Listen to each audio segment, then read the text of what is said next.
Hey, what's up, everybody in Free Me Podcast land? I just want to say quickly before we get into this episode, please like, subscribe, share the message, man. I can't grow if y'all don't help me grow. I can only get big on the shoulders of giants. So it's all up to you, man. If you like the message and you think that there's people out there that need to hear this message, get it out, please. You can visit me on Facebook under Thomas Free Me. You can visit my page, Free Me Podcast.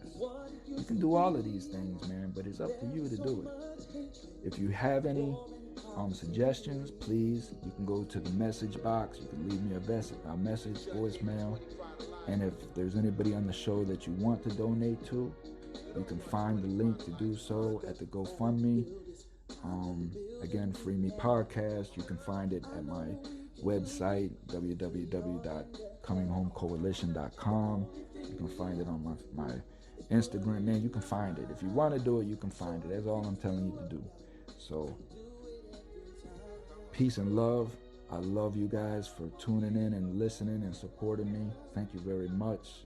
I'm doing this for you guys, trying to help everybody improve their lives so my life can be improved and the fuckery will stop and people quit fucking my ears off. Peace. I'm out. Enjoy the show.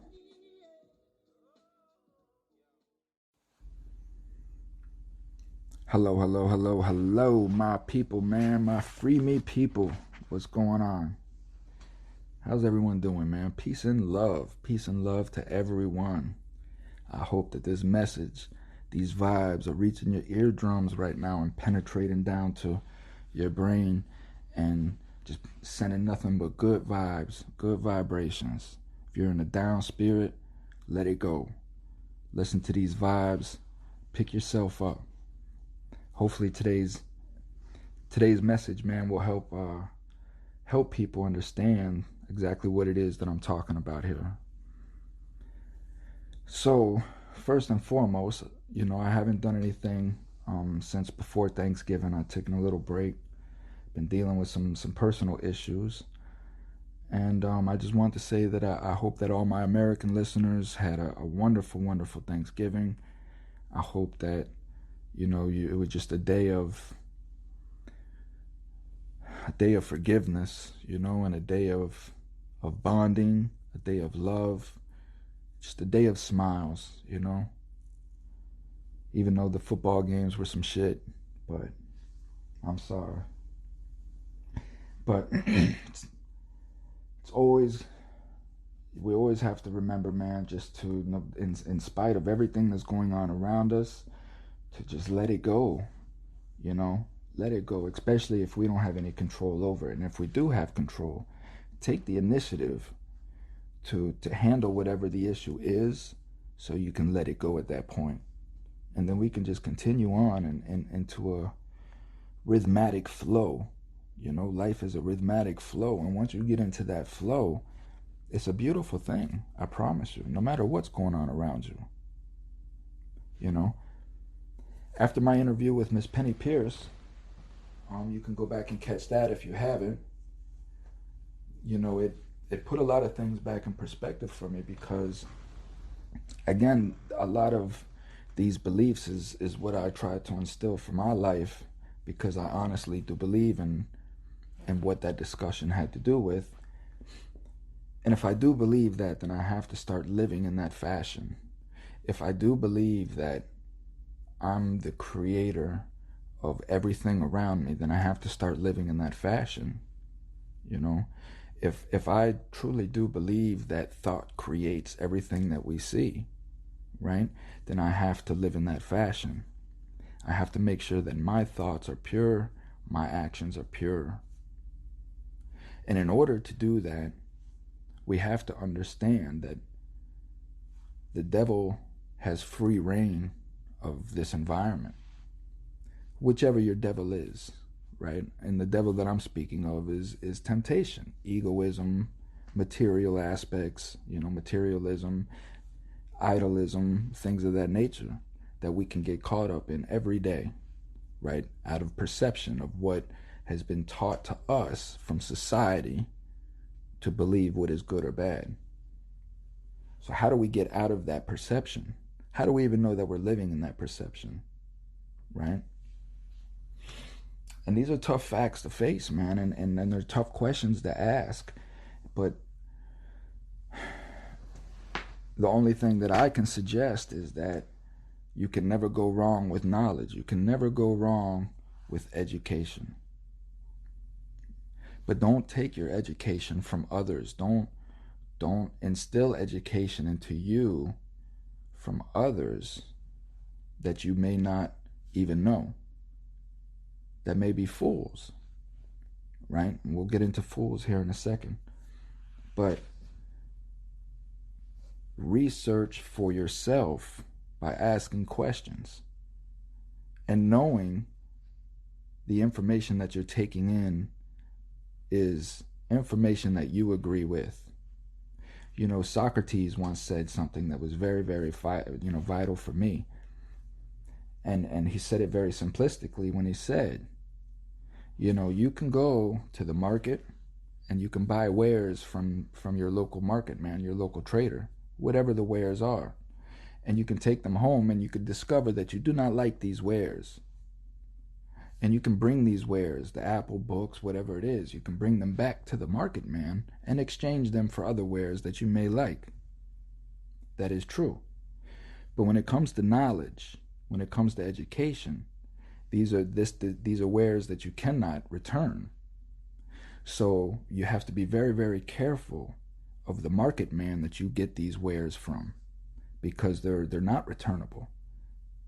Once it's in you, it's in you. You can't undo it. It's there. So you always have to be careful of what I like to call my garden. Which planter do I allow into my garden to plant seeds? I want to know that this planter is clean, that he's factual, that he knows what he's doing. And we do this by just questioning. Am I allowing a fool to come in here and harvest into my garden? Or am I allowing somebody that knows how to harvest and knows how to grow good fruit? Because it's my garden. It's my garden. I want the best fruit out of my garden. So I'm going to allow the best people to come in and harvest in my garden. So we have to understand how to decipher fools, and we have to ask these questions, right? We have to ask ourselves, like, who is this person that's accusing me? Who is this person that is judging me? Who is this person that is opining on my success, on my failures, right? Instead of just taking this person in as face value because they're a brother or a mother or a father or a friend, right?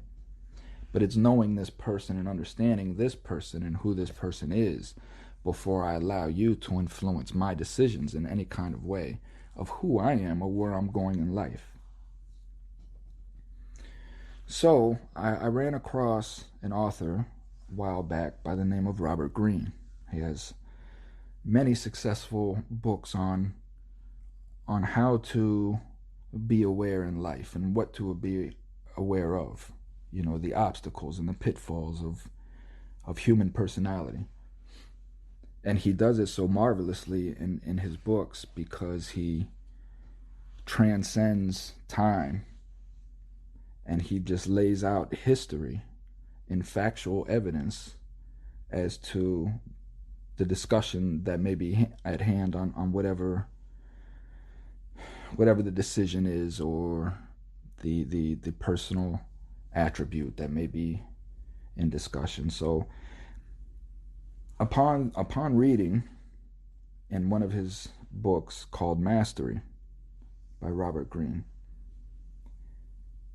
I happened upon a chapter where he discusses about, you know, foolery and the influence that fools can have on people, and the virus that spreads from that miseducation, you know. So how do we spot fools? What is a fool? We say it every day. You're a fool, man. Get away from me, fool. But do we honestly know what a fool really is and what that fool represents? And the way that this man laid it out, you know, again, simplistically, for any commoner to understand. So How he explains it is, in the course of your life, you will be continually encountering fools.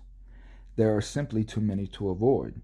We can classify people as fools by this following rubric. When it comes to practical life, what should matter is getting long-term results and getting the work done in as efficient and creative of a manner as possible.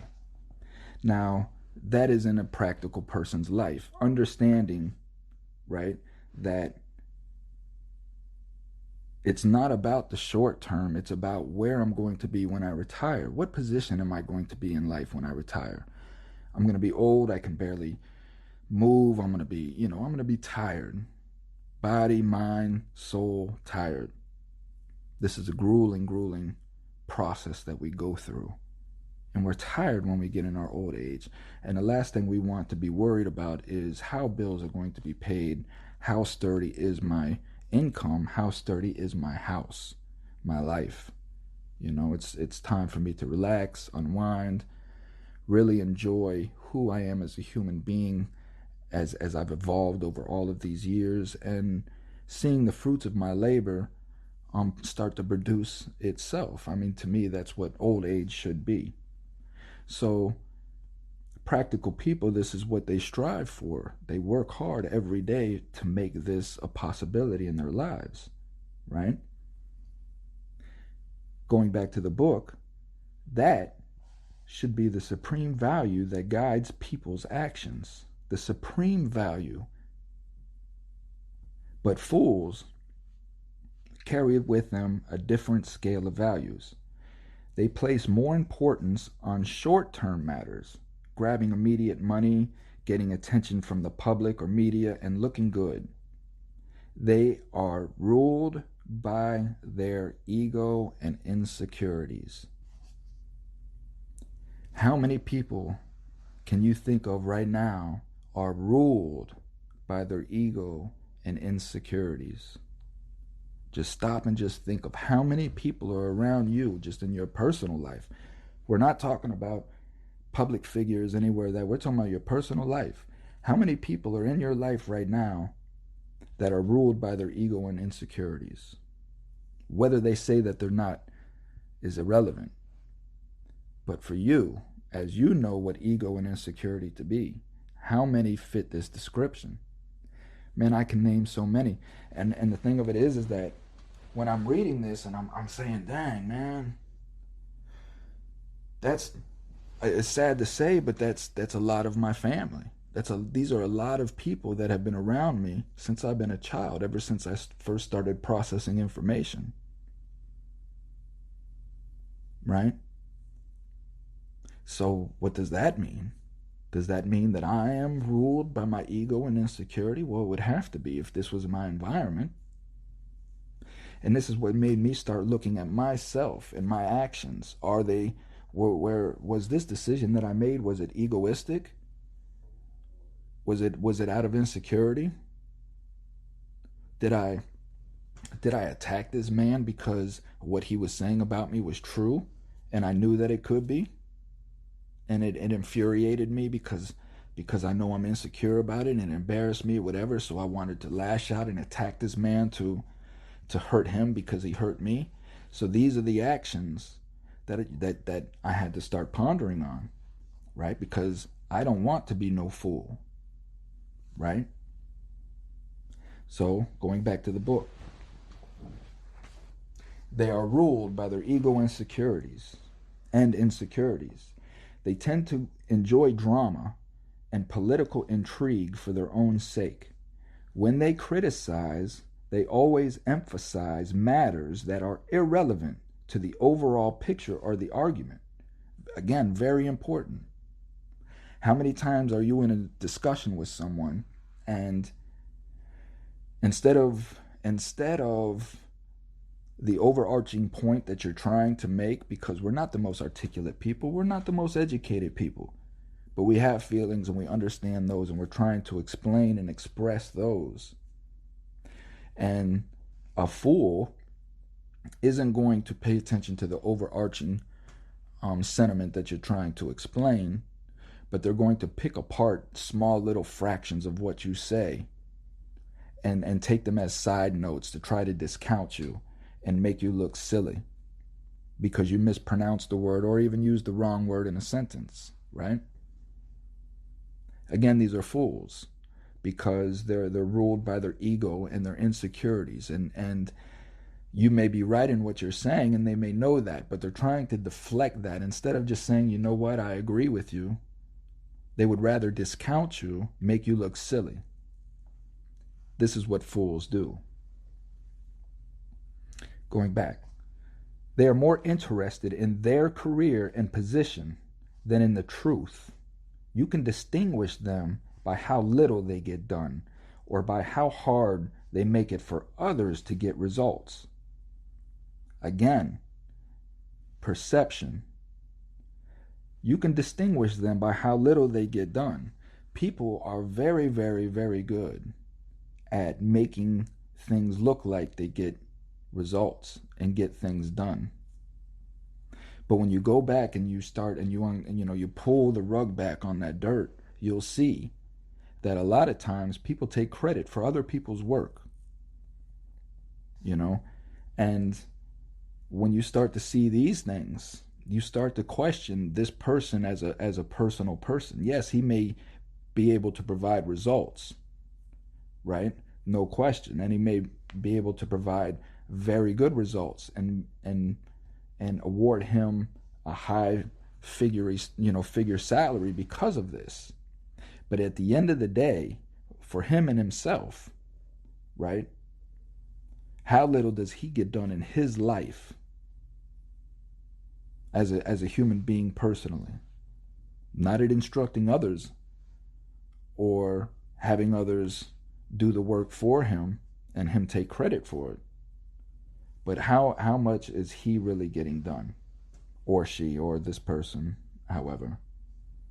Forgive my male chauvinism because I do tend to use the male as a lot of examples, good or bad. But again, these are things that have been ingrained in me that just come out naturally, So, and it's just all about correcting. So going back, they are more interested in their career and positions than in the truth. You can distinguish them by how little they get done or by how hard they make it for others to get results.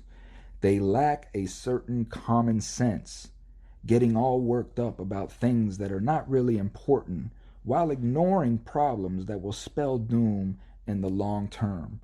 This right here is the most egregious sentence out of the whole paragraph that I'm sharing, right? They lack a certain common sense. Now, a fool will sit here and argue with you, right? And you have to make the determination, like, is this person making sense? On face value, they may be saying something that makes sense, and that's what keeps them in the argument, right? That's what keeps them relevant. And this is what's going on in the world today, is a lot of that, a lot of parroting. People see something on the news, right? They'll catch a little 5-minute clip of a news article, and instead of researching the whole circumstance that this media is now editing down to a 5-minute segment, right? Instead of researching that whole circumstance to get a valid opinion, they'll just take what they heard and they want to be educated. Everybody wants to sound smart. Everybody wants to be smart. Everybody wants to be smart, and this is why everybody wants to sound smart, because they're just not as smart as they want to sound. And they don't want to put that effort into truthfulness. So they parrot in any conversation, and they'll parrot. Now, if they have a disagreement, say this fool runs across an educated individual that researched the whole circumstance, and this fool just throws out the 5-minute edited version off CNN. Now, this educated man, right, is going to question, okay, but how do you suppose this happened or this happened? And how do you suppose the result came out from this? Now, because this fool never researched, he can't answer these questions. So what does he do? Now he's caught in a dilemma because he started off sounding and wanting to sound educated, but now when he's questioned on these things that he never put in no work and no research for, what is he going to do? He's not going to openly admit, I'm a fool. So he's going to finagle, he's going to manipulate, he's going to try to distract the conversation away from what the original content was, right? And how do you do that? Well, you start deflecting back onto the speaker at hand. This happens all the time. So now the educated man who is now questioning the fool, right? The fool has no response, so therefore he retaliates against the educated man by saying something like, well, what do you know? Or what experience do you have? You know? And there's the distraction. So right in that moment, the educated man, if he's wise enough, is going to say, I'm dealing with a fool. Right? And part ways. Agree to disagree and part ways, because anything after that is going to be ugly. As Robert Greene says, getting worked up about things that are not really important while ignoring problems that will spell doom in the long term. I just had a conversation like this, you know. But before I get into that, let me finish here, you know. So, moving back to the book. The natural tendency with fools is to lower yourself to their level. They annoy you, get under your skin, and draw you into a battle. Again, I repeat. The natural tendency with fools is to lower yourself to their level. They will annoy you, get under your skin, and draw you into a battle. That's exactly what I was talking about the deviation, the distraction that the fool's going to throw out there to get you off your flow, to bring you to his level. He's now on an emotional level because you're educated, you understand what's going on, and you simply are just asking for clarification as to what this fool just said. Right?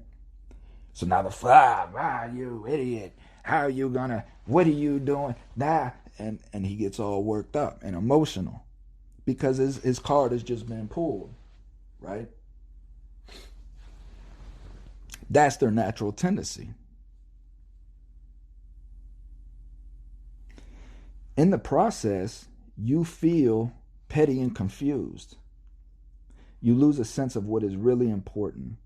You cannot win an argument or get them to see your side or change their behavior because rationality and results do not matter to them. You simply waste valuable time and emotional energy. Do you understand this? Right? Their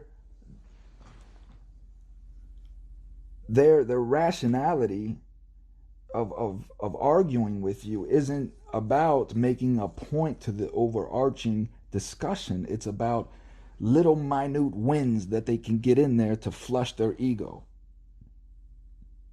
Did you hear that guy? Did you hear how he mispronounced that word?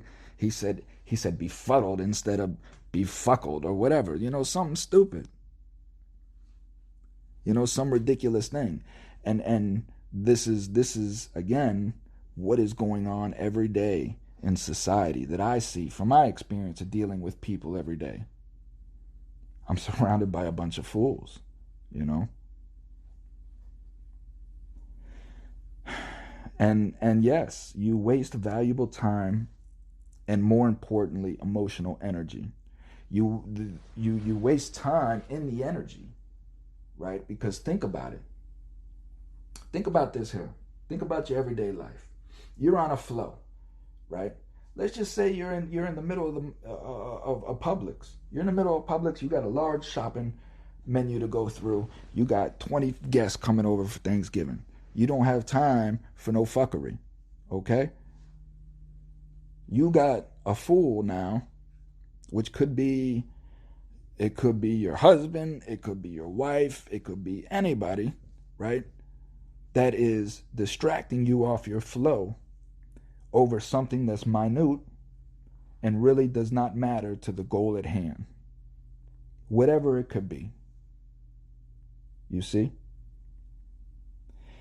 They pull you off your square because you're not emotionally checking yourself, right? They call you, they pull you off your square. You're now discombobulated. You can't think about the list. You forgot where you were at on the list.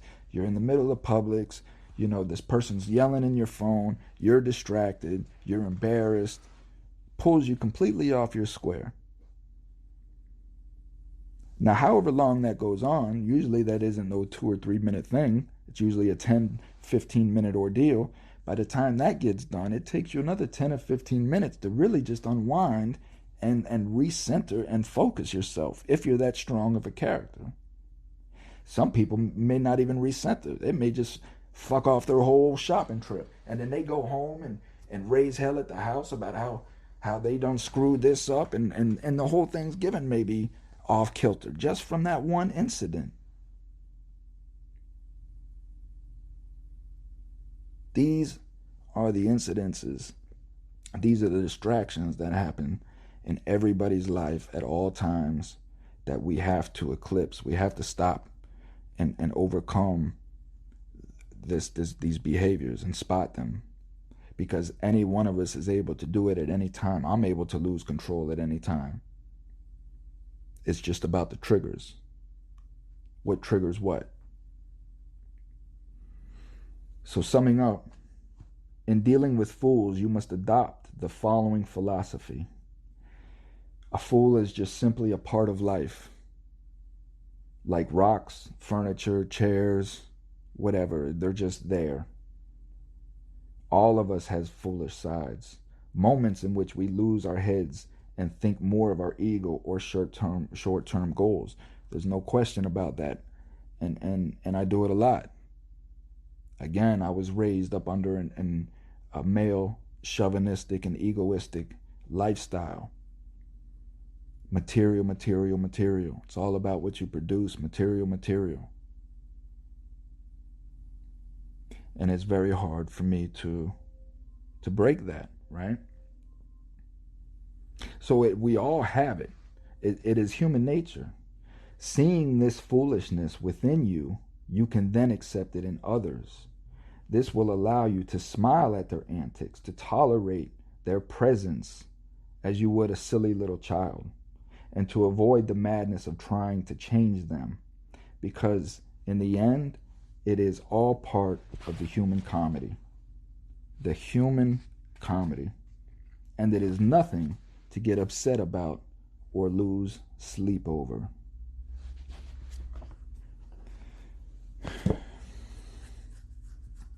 And that's the bottom line, you know. That is how we spot fools. Now, knowing that, how many are around you? How many do you interact with every day in any circumstance, no matter where you're at? As I was getting ready to get into earlier, you know, I had a blowout with a family member of mine, you know, my brother. My brother is a fool, you know. And I have come to the grips that you can't change this person. I'm not responsible for any other human being other than myself, not my child, no one else. When it comes to personal actions, I cannot tell anybody else how to think, how to act, what to be. All I can do is make suggestions that are based upon my experiences in life. And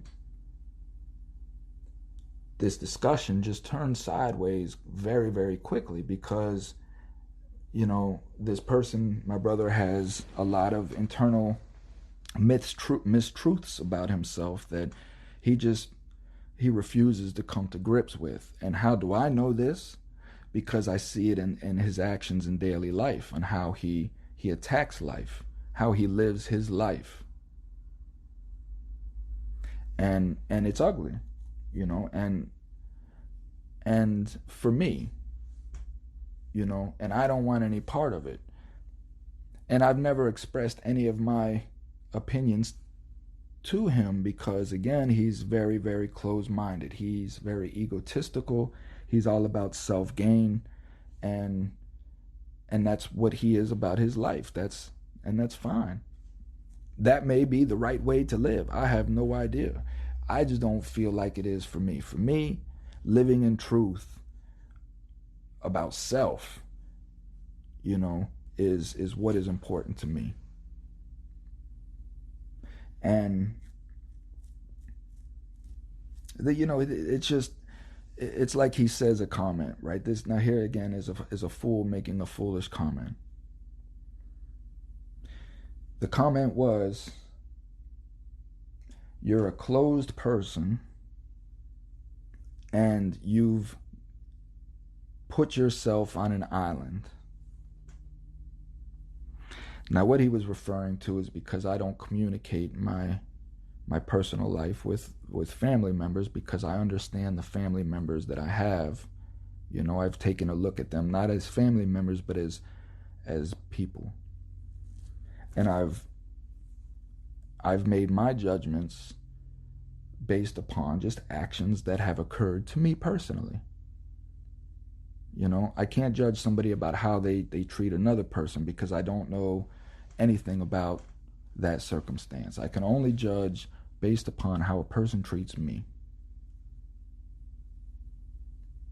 So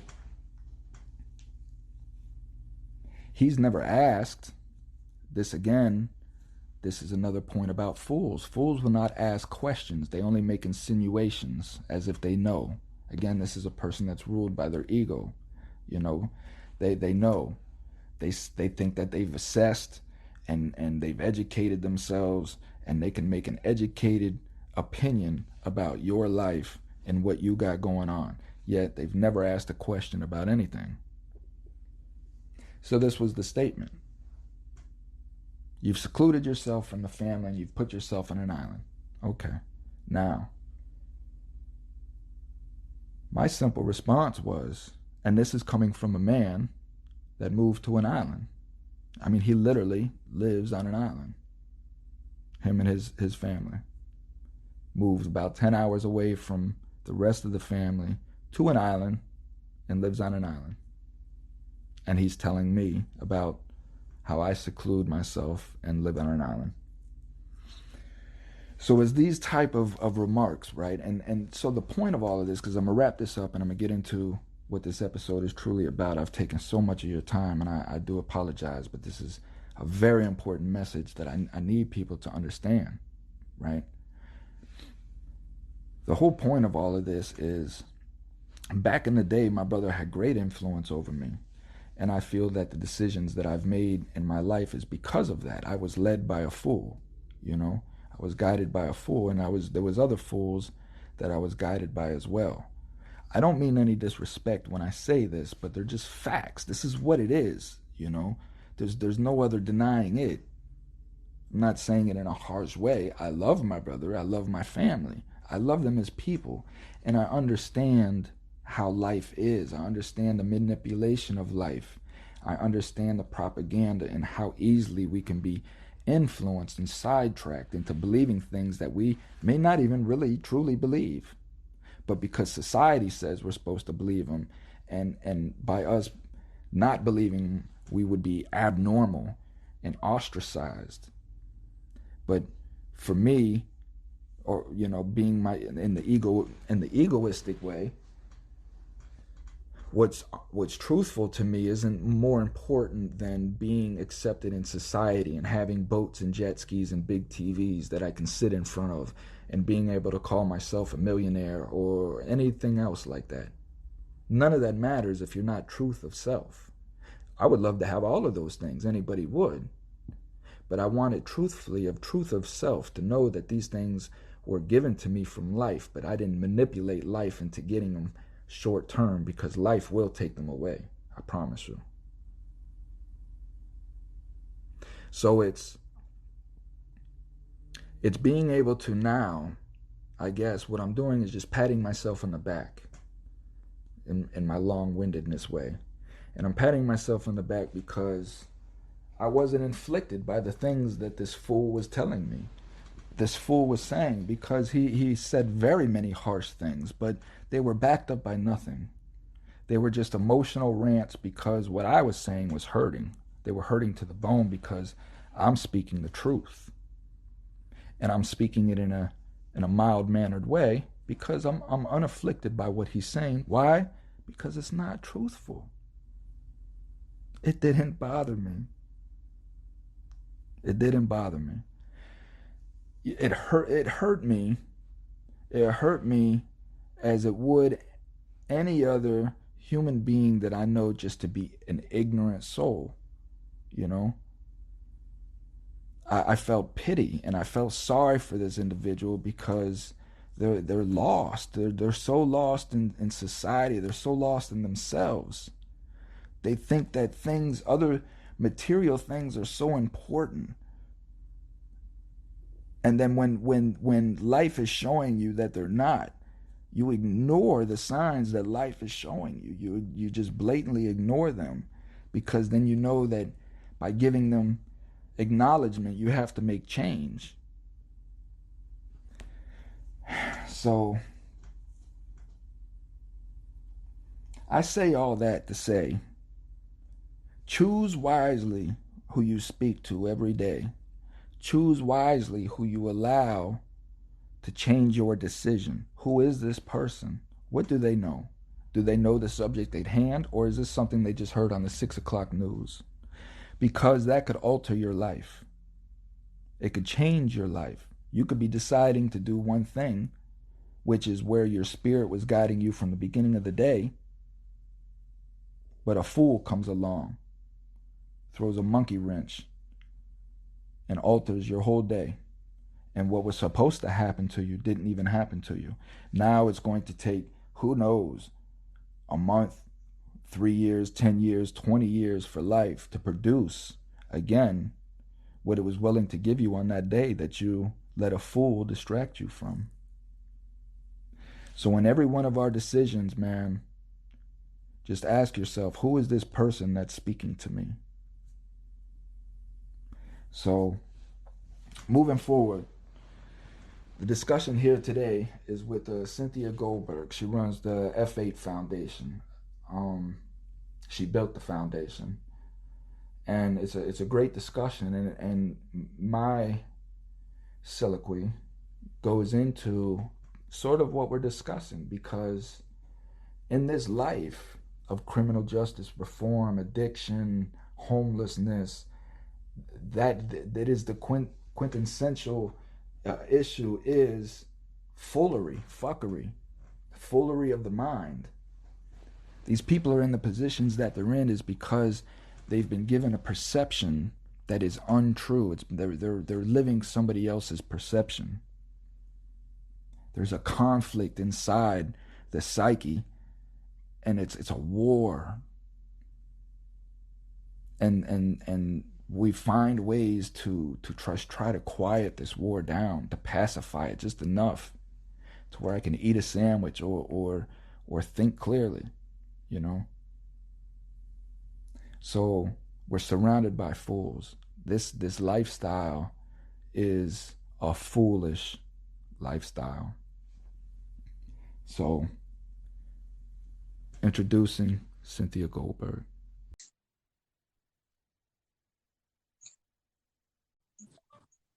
Hello. There we go. There we go. It's probably me. Well, I don't know what it is, man, because it just seems like every time I try to connect somebody, it gives me an issue, you know. There's always a connection, you know, some kind of connectivity issue, but Right. So how are you? I'm well. How are you doing? Oh man, I'm blessed. I can never complain, but I want to so bad. Oh, we all I do. We all do. I want to complain so bad, man, but you know what? It's okay to complain. We get to complain. We do. So how is life up there in Boston? Boston is good. Right now, I'm in Atlanta right now. So I go between Atlanta and Boston. That's my career. That's my job. The F8 goes from Atlanta to Boston. Right now, Atlanta is nice. I'll be going back to Boston in a few weeks. And what determines going back and forth? Well, I'm trying to start a program, a rehab in Atlanta, a continuum of what I started in Boston. I have family here. There's also a need here in Atlanta. It's kind of needs based. Boston, I'm a Boston girl, so that's my hometown. But I have family here, so I came out here, and so I'll be going back and forth. I'm hoping at some point, COVID hit, so it kind of changed up some of my goals here. But so eventually, I would like people that are released from prison that maybe want a different change of pace, different venue, etc., to come out to Georgia to work in my facility, and maybe vice versa. Georgia prisons to Boston and vice versa. But that all depends on whether the person's on parole, because then you have legal issues, state compacts. But let's just say somebody wrapped up and they wanted a different life. You know what I mean? How can we get past that? Like, how can we get past probation and parole? Like, Well, do we even need that? Do you, in your opinion, do you really honestly feel like we need probation, parole? I don't know. In my professional opinion and my personal opinion, I understand why they do it. There has to be accountability for people that makes mistakes, but I'll tell you, it's damaging psychologically. It's damaging, in my professional opinion. I'll just give you an example. Lifetime parole. I watched. He was accountable for his crime, but I watched parole. You know, I hate to use the term, jack him up so much it almost broke him. I mean, so and as far as relocating, it's not so simple. You're leaving prison, and you committed your crime in a particular state. We'll use Mass as an example, but you want to go, I don't know, maybe Georgia, maybe Puerto Rico. That's an interstate compact, and then you got to wait till that state decides if they even want to take you, and in fact, do you have support in that state?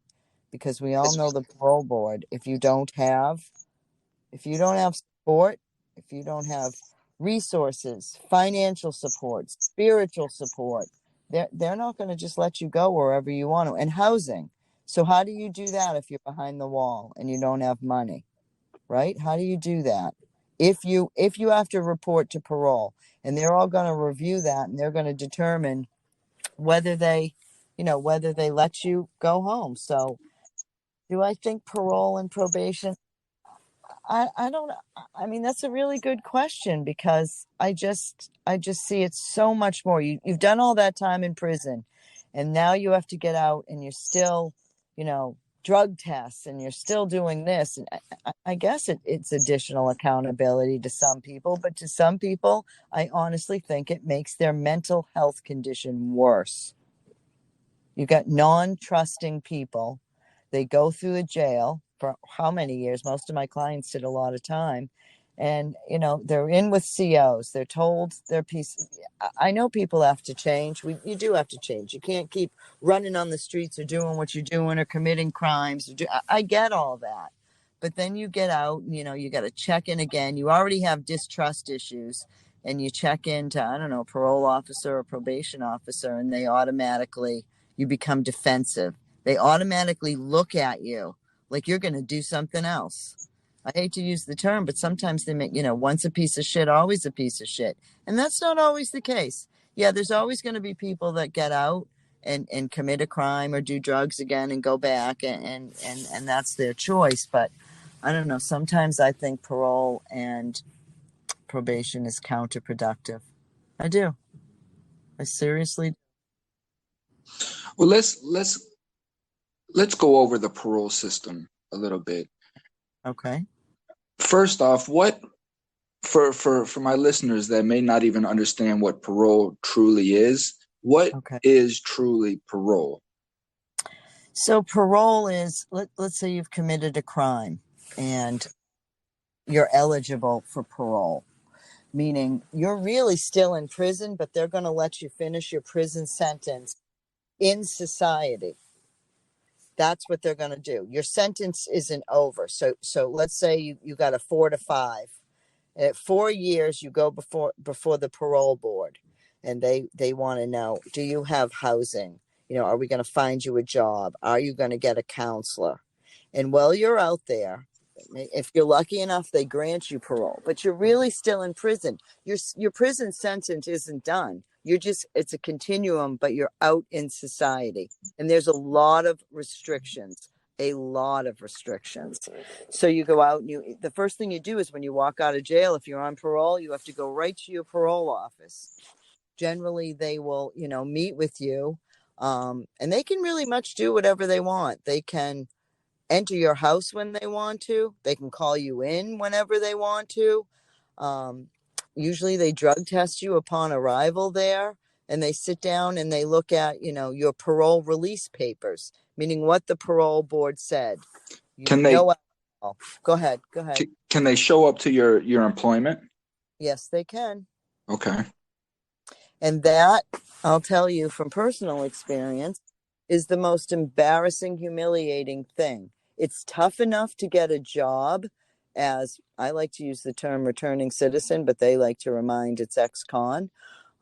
So yes, they can show up, and there goes your job if they want. If you're lucky enough to have a parole officer that perhaps maybe wasn't a correctional officer before he became one, then he or she might be, really agreeable and realize that their job is to help in reentry and not show up at your place of employment.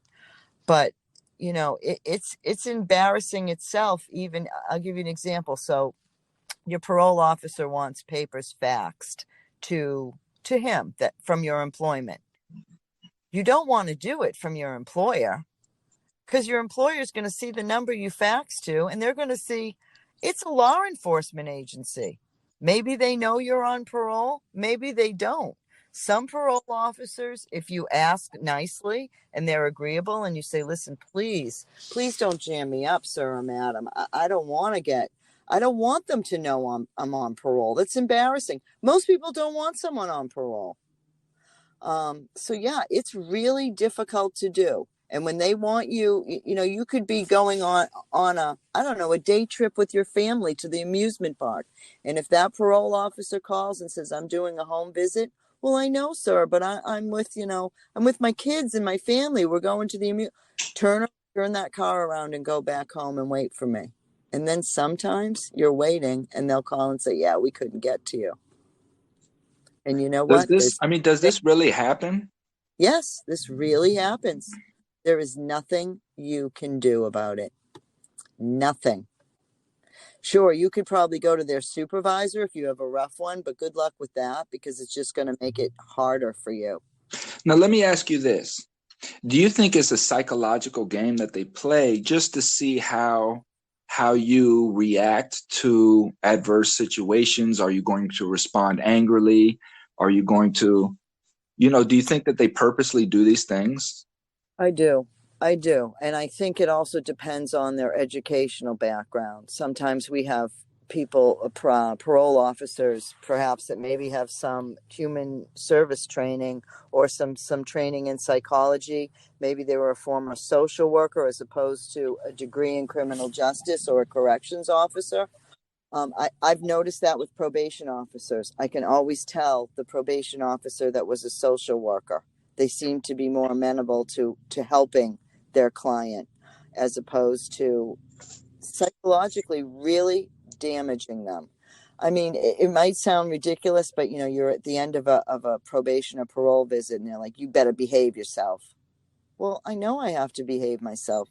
Why do you have to keep reminding me of that? I understand I do. I'm the one on parole. Or just that knock at the door. If you've ever been arrested, the knock. And, they just can come up to the door and they knock again like that. And talk about PTSD or your stomach dropping or getting nauseous, that knock alone can ruin your entire day. Because you don't know. You don't know. You always have this scared feeling. I don't want to ever hear that 3 clicks to the handcuffs around my wrist again. Anyone who's gone to jail knows in the courtroom, when you're remanded and if you've been sentenced to jail or prison, those 3 clicks that the bailiff puts on you, you never forget that sound. That's the last thing you hear before you get removed from society. So every time you hear that knock, in my opinion, you go right back to where you were whenever that happened to you. It's scary. And, they don't talk to you nicely. Some of them do, but most of them don't. They give you this look like, oh, what have you done now? Some of it's probably PTSD and paranoia on the person, but sometimes people are really abusive. I mean, I can give you a prime example of a client I had. So he was having an anxiety attack, and he was pacing, and he was doing that. I think I call it the 7-foot pace, and that's from years of segregation. I can spot it. So I take him to the ER, and he's really in rough shape. He's having an anxiety attack, and I'm not qualified to determine, is this a heart attack or an anxiety attack? So we call in EIS, which is emergency service, and I have to call his parole officer, and I have to call Elmo. And Elmo is the place where you call in when somebody is on a bracelet. And this gentleman was on a bracelet. A bracelet. What is a bracelet, Cynthia? Monitoring bracelet is they put around you and they keep you on GPS. So every single minute of the day, they know where you are. If you go into a store, they know where you are. If you go into a particular address, they can watch you walk everywhere. And that's often done when you're on parole or probation, especially if you're on a curfew. And most parolees that are put on a curfew, it's 10 p.m. to 6 a.m. So I knew with this gentleman, I was going to exceed his curfew. And if you exceed a curfew on a bracelet, a monitoring bracelet, a warrant goes out, Elmo is notified, and the police swarm you. So I called this particular gentleman's parole officer, and I said, I have this gentleman, he's having a tough time. And I said, well, I just want you to know he's going to miss curfew, and I don't know what time I will get him home, but he is at this location, as you can see, getting some help. And I was in talking to the clinician, and when I came out, the parole officer and an associate, badges around their neck, grabbed him off the gurney, flipped him around, was frisking him, grabbed him, dragged him into the bathroom, and made him take a urine. And there's really nothing you can do except he was stuttering, he was shaking. The psychiatrist in the ER was saying, please stop it. You're exacerbating him. And they didn't care. So you tell me how that's to treat a human. It's not the way you treat a human that might or might not be having a heart attack. They told him he was faking it. And this is somebody that's just trying to readjust back into society. Exactly. This is a client who was having a real tough time with anxiety and PTSD. And, some people need a lot of extra reintegration into society when they came out. They need a lot of help with mental health that perhaps maybe they never had. And some of them, medication is warranted. I mean, obviously, you don't want someone to have to take medication, but sometimes it's warranted. And with this gentleman, it was warranted. They had to sedate him. He was so upset. And that's not the first time his parole officer did that. I would drop him off, and I would see all of a sudden his car whip around my car, and his associate get out with badges and throw him up against the car and frisk him for no reason except, you know who I am. They'd go into his sober home. They had a key. They'd toss his room, just like he was in prison. That's tough to live with. I want to spend some time on these ankle monitors and really get a full in-depth understanding of what it is that these guys are expected to wear around. Now, obviously, they have to be something small and discreet, right? Discreet? They're uncomfortable. You can't swim, because I took one client to the beach and he had to stand on the edge of the water. And no, they're around there. If you wear shorts, it's embarrassing. They're uncomfortable. You have to charge them all the time. If you do not charge it and it dies, Elmo, which is the monitoring bracelet place, is notified. Whoever is listed as their emergency contact, and usually I'm listed for any of my clients with a bracelet, so I'm called. Their PO is called, or their parole officer, and a warrant goes out, and the police come and storm you. And it could be just the mere fact that it died. That That the juice died, but so you had to take it off your ankle to charge it, right? Nope, you're not allowed to take it off. They know if you try to cut it, you cannot remove it. It's so tight around your ankle that you spend. That's like an extra.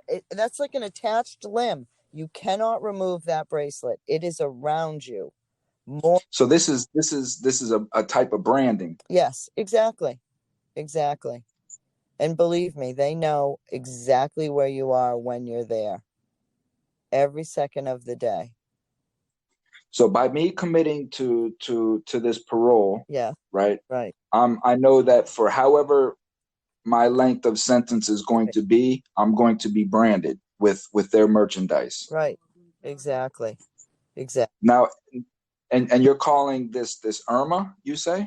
Elmo. It's the it's a bracelet monitoring program, it's called, and it's usually administered by the sheriff. Who makes these bracelets? I believe the sheriff's department, but there has been some. I know that I remember some court cases where some of them malfunctioned and people got sent back. They're supposed to fix the malfunctions, the technical malfunctions. Some of them, and I don't know if it's true because I've never experienced it, some of them can actually listen into your conversations. When I was taking a client to have a bracelet put on, I remember asking one of the sheriffs who was putting it on my client, can you hear what he says? He said they do have some of them in states that actually can listen to what you're saying. And I don't know if that's pertaining to the legalities of each state, but in Massachusetts, I don't know of anyone that had one that listened. But I do know that, like I said, they know where you are. Every single. Yeah, so it's almost like, okay, so they're spot checking you on the GPS. Right. They see you may be in some sort of questionable area, so they just turn on the listening device and they just hear what's going on. Right, exactly.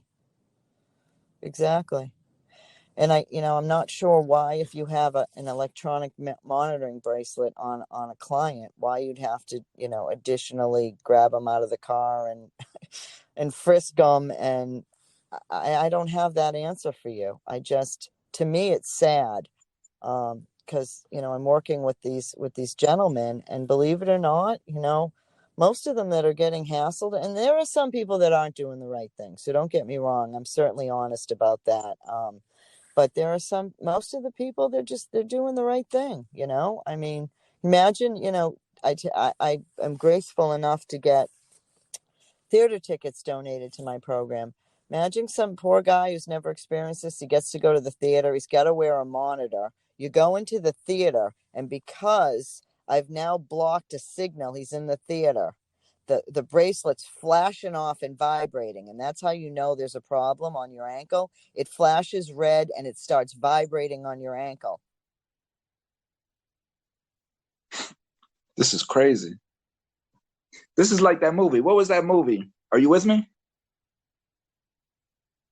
Cynthia. I can't hear you. You're breaking up. Can you hear me okay now? I can now. All right. No, but I was saying this is kind of like that movie. What was the movie from back in the day where the dudes used to have the monitors around their necks, and they could only go so far, like they were in prison, right. And the monitors had some sort of GPS, I guess, at that time, and once you crossed like that boundary, your head would just blow off. I don't know the name of it, but that's a good one. You know what I'm talking Yeah, about? definitely. Yeah. Man, that was an old movie, man. What was the name of that movie? That was like from the Yeah, and 80s. I'm an '80s girl, so that's gonna drive me crazy. I'm gonna have to think about that all day. But you're absolutely right, and at least now the monitors are a little bit different. I had a monitor on me, and years it was a lot. It was 11 years ago, and I'd have to carry a big charger on the side of me, it looked like an old cell phone, and you had to have a house line to use this monitor. Now, who has a telephone house line anymore? But back then, that's the only way they could do it. And they were big bracelets, and I was embarrassed, and I lost jobs because of it. It would go off. It would go off, and there's nothing I can do. What is that you're wearing, ma'am? You can't lie. What am I supposed to say? That's my heart monitor. I'm on a monitor. Oh my God, you're on a monitor. Security came and escorted me out of the building. We don't want. But I thought you're supposed to let businesses, aware that this is the circumstance when they're hiring you. Well, yeah, that's the $1 million question. That's the $1 million question. Do you have to tell them? I don't. Most of the businesses now, they'll do a background inquiry check on you, and it's going to come up. So you have to be forthright. Some people don't say anything, and because most of the time, they're not going to hire you unless you find somebody with a real kind heart who maybe has somebody that went to prison. I mean, most people don't really understand. Not everyone's really bad that goes to prison. Some people make mistakes and they change their life. But there's this stigma in society. Oh my God, you're an ex-con. You're dangerous. You're going to hurt us. In my case, when my bracelet went off and somebody reported it to security, the manager was nice enough to say, listen, let me ask the staff, how they feel about working with a person that's on a bracelet. And somebody in the company said, I don't feel comfortable. I don't like people that went to jail. And they escorted me off the premises. Mm. It's tough. Just the anxiety. I mean, the way that you're describing it, just the anxiety alone in deciding in that moment, like when you're filling it out and you know that the moment comes up where they're talking about background or whatever, and I can just imagine you're just sitting there and you're just trying to say, like, do I say it, do I not say it? Right. Oh, you're absolutely right. So But how do we right right, how do we get the common person, because the common person's going to say, well, you know what, he should have thought about that before he committed his crime. yeah, they are. These are the repercussions of the crimes that were committed. Right. How do we change that narrative? Because it's true, though. How do you change that narrative? If you can figure that out, then we've solved a big problem in society. I mean, I can remember being on one interview, and the interview person, and it doesn't make it right, or it doesn't make it right. I was a business crime. And I remember interviewing when I got out, and the person Googled me, pulled up my mugshot, and turned the monitor around and said, is this you? I said, yep. And they said, get out. Excuse my language, get the F out of my office. And I got home and I fell to my knees and I was sobbing. And I'm like, oh my God, is this ever going to stop? How do we fix this? I mean, I don't know. In Massachusetts, they're working on Corey reform. They did ban the box, which means on a job application, you don't have to fill out you're a convicted felon. When I do reentry work with my clients, it depends on the job. In my case, I'm not going to get a job in the business world in an accounting department ever again. And I just have to accept that. They're not going to hire me. They're not gonna. They don't feel comfortable. But I thought several years ago Obama passed something about no to the box or something along those lines, where businesses Right. couldn't ask Well, the question. the legal thing is they can't ask on an application, and each state is different. So for example, like if you're in Massachusetts, you're filling out your job application. You don't have to do a convicted felon. However, there's two ways they get you. Okay, will you pass a background check? No, I'm not going Right. to pass a background check. And the other way is that they say most of these applications years ago, they're written, right? So you don't check off the box. But if you're on a computer screen filling out an application and the company maybe outsourced their human resources. So let's say it's Massachusetts, but the company they outsource to is, I don't know, North Carolina. And they won't let you progress in your. Hello. Yeah. Hello, Oh, Cynthia. I'm still here. Yeah, you cut out on me, Right. mommy. So, so you have to answer the question because it won't let you skip it on a computerized job application. And if it's another state, like I said, outsourcing the interview and maybe they don't have ban the box in that state, you're expected to answer it. I just put the penal code down, tell people put the penal code of what they were arrested for, and maybe they'll ask them to explain. That's really all you can do. I mean, there are companies though that get tax credits for felons. So they actually want a felon before. I'll just give you an example off the top. Macy's. Macy's gets tax credits for hiring ex-felons. So if you're an ex-felon, you're actually going to get the job before somebody else. They want the tax credit. Macy's is a company to work for, yeah. They don't care if you're an ex-felon. I also presume it depends on the crime too, but yeah. Of course. But go ahead. So you mentioned earlier about the F8 Foundation. What is that? So that's a foundation that I started. I got the thought to do it when I was in prison. So I got a 3 to 4 year sentence and 10 years probation, $600,000 in restitution. Refile all my taxes for 5 years, so I don't even have to tell you what that did to me. So when I was in prison, I saw so many people that had mental illness or had such an abusive trauma life. I didn't have that.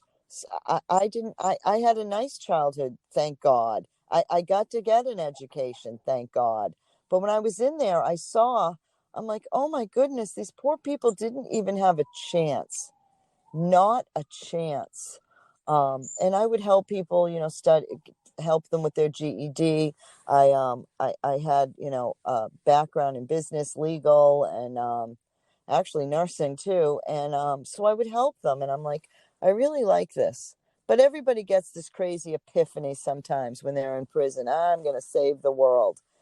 And when I got out, I said, you know what? I'm really going to do something. And the reason I named it F8 is because F81017 was my state prison number. I know that sounds crazy, but F8 on a keyboard in config is safe mode, and F8 on a camera is clarity. So I decided to name my foundation, and I didn't get state funded. I slung menus at Uno's for 4 years while I was building this. And I decided to do something a little different because I got to assess everybody that came out. They don't have a driver's license. They can't get here. Maybe somebody wants them to see a therapist, but it's a parole therapist. All these different things. I'm watching people fail in reentry. And I didn't really want to hear somebody say, oh, look at them. They don't want to do it. It's not as easy when you get out. It's really hard. Even to go to a grocery store, you're like stunned. So I said, I'm going to start a program, but the first thing that we have to do is get people's life together. So meaning if you're on parole, let somebody go with you, your parole officer, and witness this. Let somebody connect with your parole officer and say, okay, what can we do to help this guy? Same thing with probation. I'd go marching right in. Okay, what do you expect of this client? When do you want to see him? I know that sounds kind of ridiculous in the beginning, but believe it or not, it was helpful. I would sit one-on-one with my gentlemen because many of them were so embarrassed to go, they have resources where you go to write a resume. They're embarrassed because they don't know how to turn on a computer. They don't even know how to turn a cell phone on because they've been away so long. So I work one-on-one with them. Oh, and I would physically take them to their therapist, to their doctor's appointment, to their interviews. I would get them suits. I would take them to do community service with me.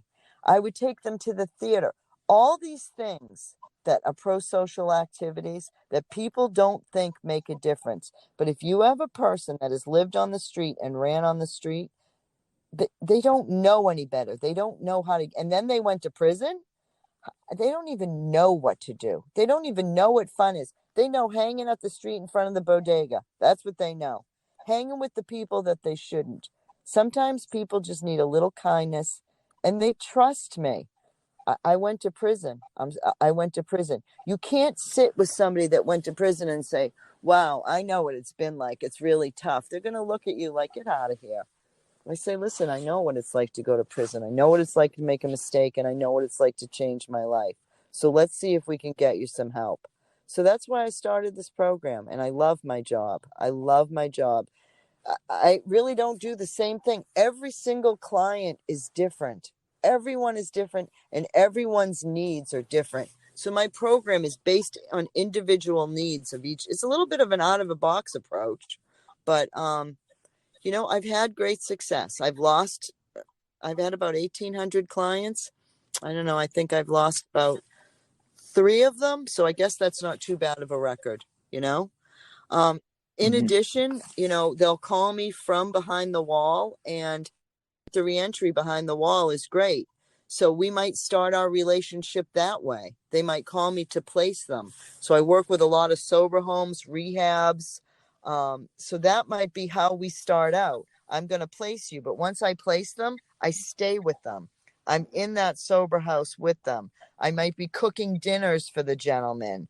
You know what? It sounds as simple as putting up a Christmas tree and having hot chocolate. I know people roll their eyes when I say that, but you'd be surprised, the gentlemen that have never had that just little bit of kindness, and somebody that's never trusted anybody starts learning to trust. It makes a big impact on their life.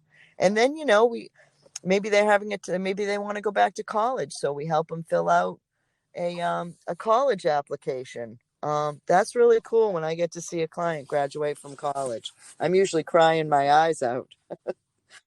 So proud of.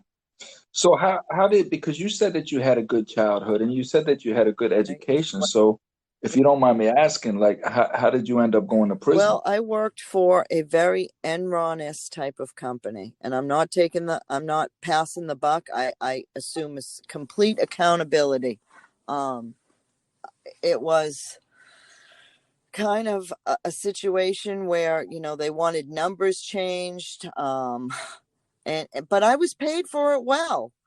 Should I have actually stood up and say, this goes against everything I learned? Sure, I should have. Did I like that lifestyle? Planes, limo, champagne? Yeah, I did. So, some people have an addiction to this or that.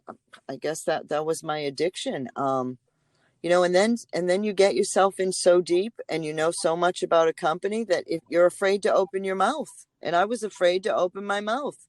There were some heavy hitters working here. I got scared. And I just, when it went down and they went through everything, I got cuffed. And what did I learn through this? Obviously, don't be an asshole and do something like that. That's insane. But there's always a scapegoat when one of these grand business schemes go on. There's always this. Nobody takes it to the grave. You don't sit in a boardroom and say, "Oh, we're all going to take this to the grave."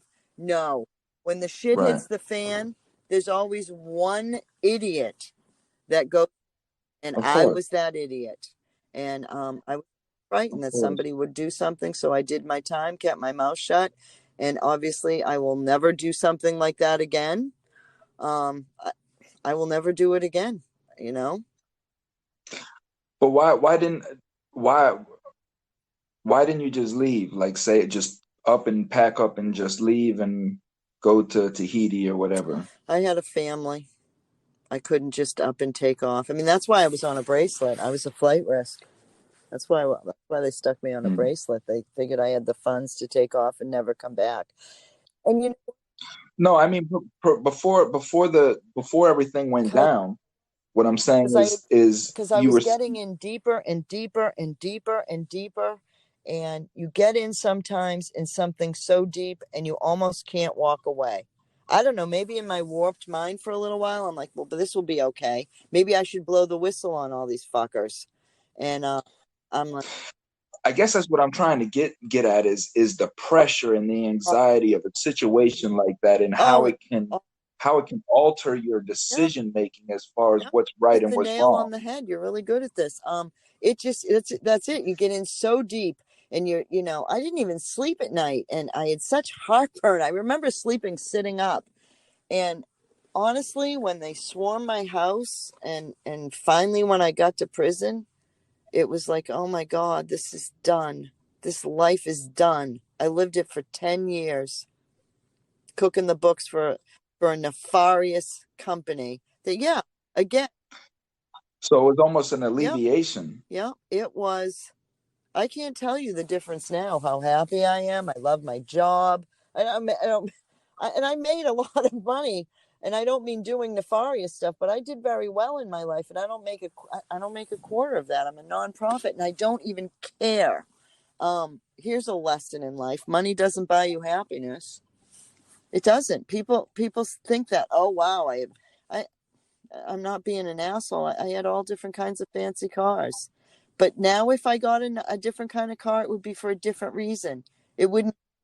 Well, money doesn't buy No, happiness, but it sure does buy you the freedom to attain it. it does, except I'm coming from a different angle. It's hard because, now, I mean, I have a nice life. I cannot complain. I'm very blessed. I'm very grateful.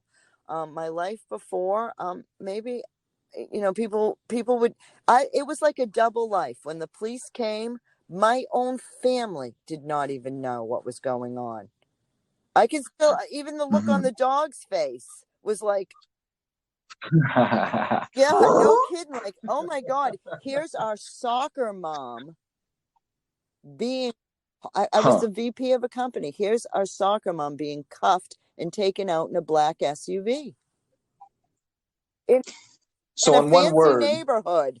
And I was quiet, but people said, oh, look at her. She drives a Mercedes. She's got a big job. And it was killing me.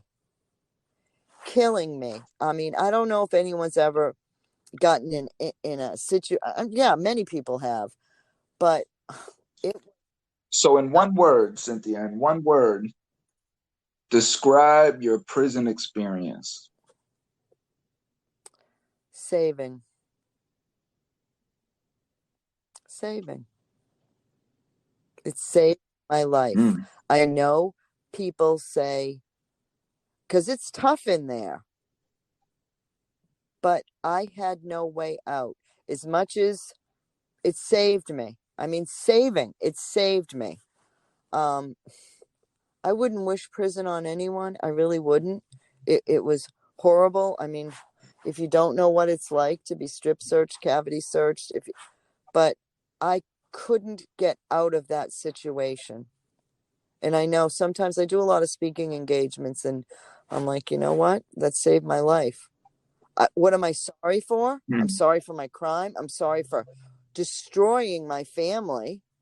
I will never, get over that.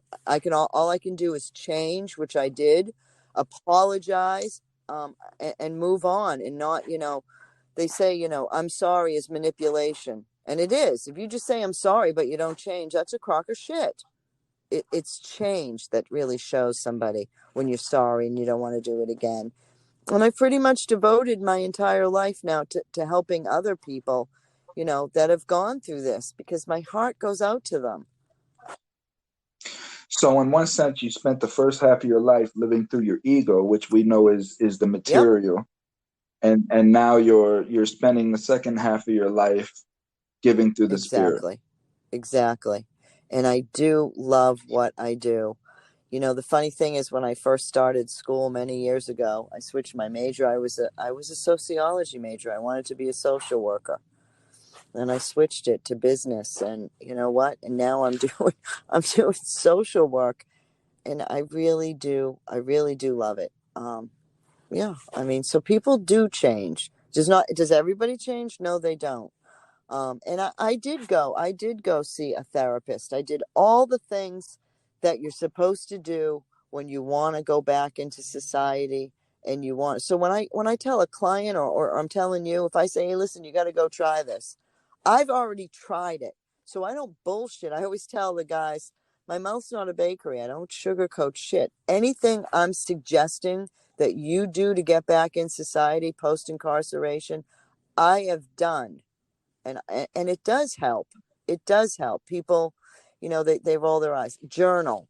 um I've taught journaling classes, music, running, exercise, cooking, whatever it is, but you have to find a coping mechanism to stress. You have to. And if you need medication, then you should take it. Fortunately, I didn't need medication. I've never taken it, and I'm grateful. But yeah, I still have PTSD. It gets less and less as you're out, but the doors open from prison, and you walk out, and you're like, oh, I got this. Oh my God, the anxiety hit in my stomach. My first time in a grocery store, I think I bought the stuff that was on Canteen. You would think I went and would get a filet mignon, but no, I just I Yeah. just went for the stuff I knew, and I really thought that everybody in that grocery store could see that I had like a prison sheen on me. I remember feeling I don't feel Hmm. like everybody else. Yeah. You know why? What is You know that? what that is, Cynthia? Because you're walking around with a smile. Probably. Probably. Yeah. People that come home from prison are the happiest people in the world. You can spot them a mile away because everybody else is either in a rush or they're just miserable. And prison people are just Right. walking around like they just crawled from under a rock, and you know experiencing life for the first time, which is Right. essentially what's going It's on. true. You know. It's really true. Yeah, you're right. Oh, go ahead. Go So ahead. so you do this. You form this foundation. You get involved in reentry, and you start Correct. meeting people. Was there anybody in particular that you grew an affinity for, or you just Sure. felt just caught a Yeah, there tough was a break? client, and his name is Nico Rosado. Really, his name is Baudilio Rosado Diaz. I worked with him, and he's I read his file before I got him. I was called in for him. I remember the day. It was July 9th, 2019, and I was called by a clinician, from Clean Slate, which is where you go for substance abuse. And she called me and said, Cynthia, I have a guy that's looking for help, but he's never had a substance abuse issue in his entire life, ever. And he needs some help. He's really struggling. And he did a lot of time, and I don't know who to refer him out. He's like that dog that's been beaten. He just doesn't want to go near people. He's isolating. And I said, all right, I'll take it for you. I said, you're giving me another challenging one, I said to this caseworker. And I remember I picked him up. I remember it vividly. And pay, I pull up to his rooming house, and there he is, pacing, like just short paces back and forth, disheveled, not shaven, with a cane. And I got out of the car, and I shook his hand, and he said, can you please go to my parole officer with me? And I'm like, why? What's the matter? And he's like, I'm so scared of him. And I had looked him up online, and I read his file, and he was a Latin king, but he was high up there. Apparently he had brought the Latin kings to Massachusetts, so he was not liked. And I'm like, this is, I didn't live on the street, so when you pull up and you're like, this is not what I expect, and shame on me absolute shame on me for judging someone in my mind visually before I drove up. I'm thinking this big tough guy, tats all over him. That's a terrible thing for me to do. So I pull up and there's this quiet. That's how society has is. trained us, though. There's this quiet guy, and I introduced myself and I said, "Come on, I'll go with you." And he's like, I'm like, "Are you all right?" And he's shaking, and he's got disability papers in his hand, and I'm like, "Well, why are you? What's the matter? Why are you filing for disability? How long you been out?" I'm like, I don't know. And he said, I got out about a year ago. And I'm like, well, what are you doing? And he said, well, they placed me in this house. And I said, all right. I said, I thought that was supposed to be like a parole house, and they had resources and this and that. And some of them do, and some of them don't. And this had nothing. It was just like a front for. What do you mean some of them do and some, but they're not uniform? No, they're supposed to be MASH certified.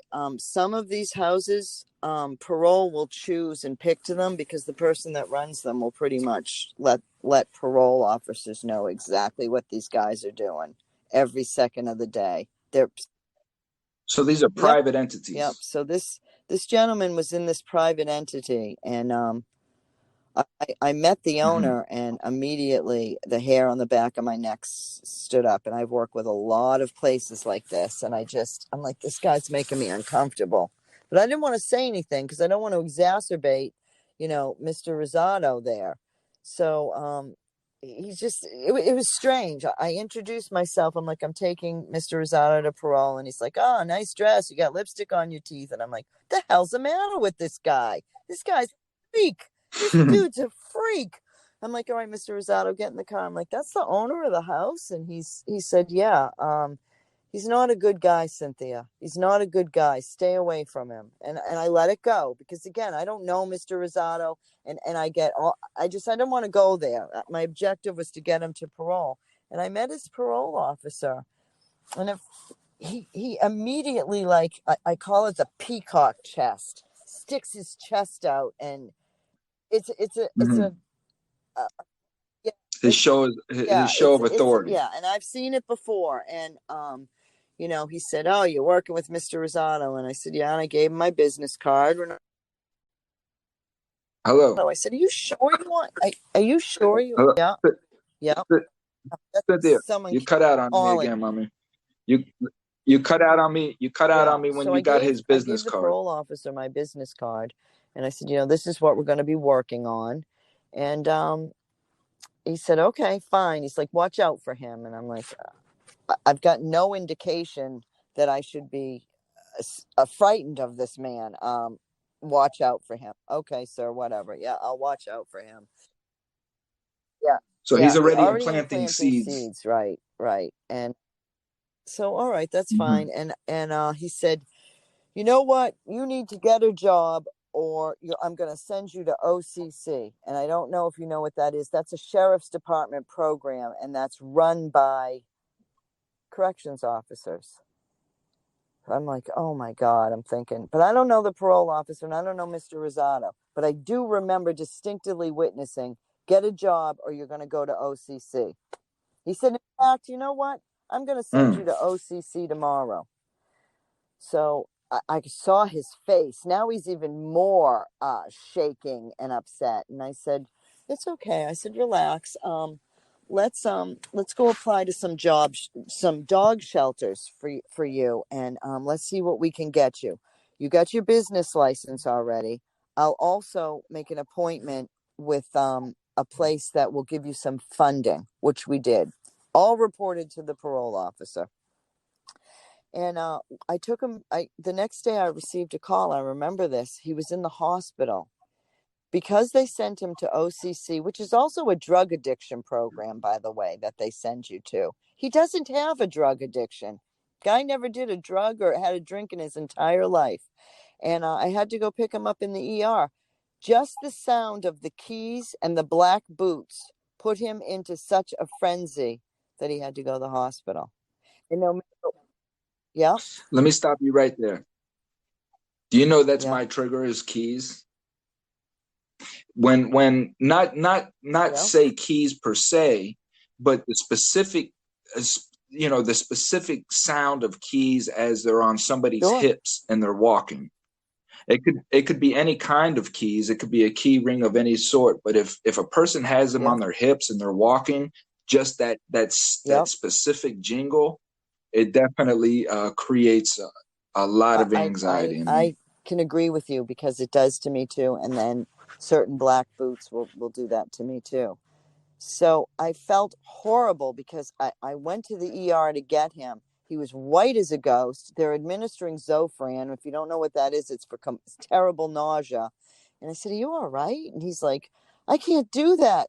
I can't do that. I'm pacing. I can't sit down." And they're all telling him to knock it off. And the more they're telling him to knock it off and in his face, he's getting worse and worse. So I pick him up. I remember the day vividly. And I'm like, "All right, let me get you some ginger ale. Let's go to the dog shelter, and we'll apply and we'll pat the dogs." And every day I would pick him up after or before OCC. I had to work really closely with him.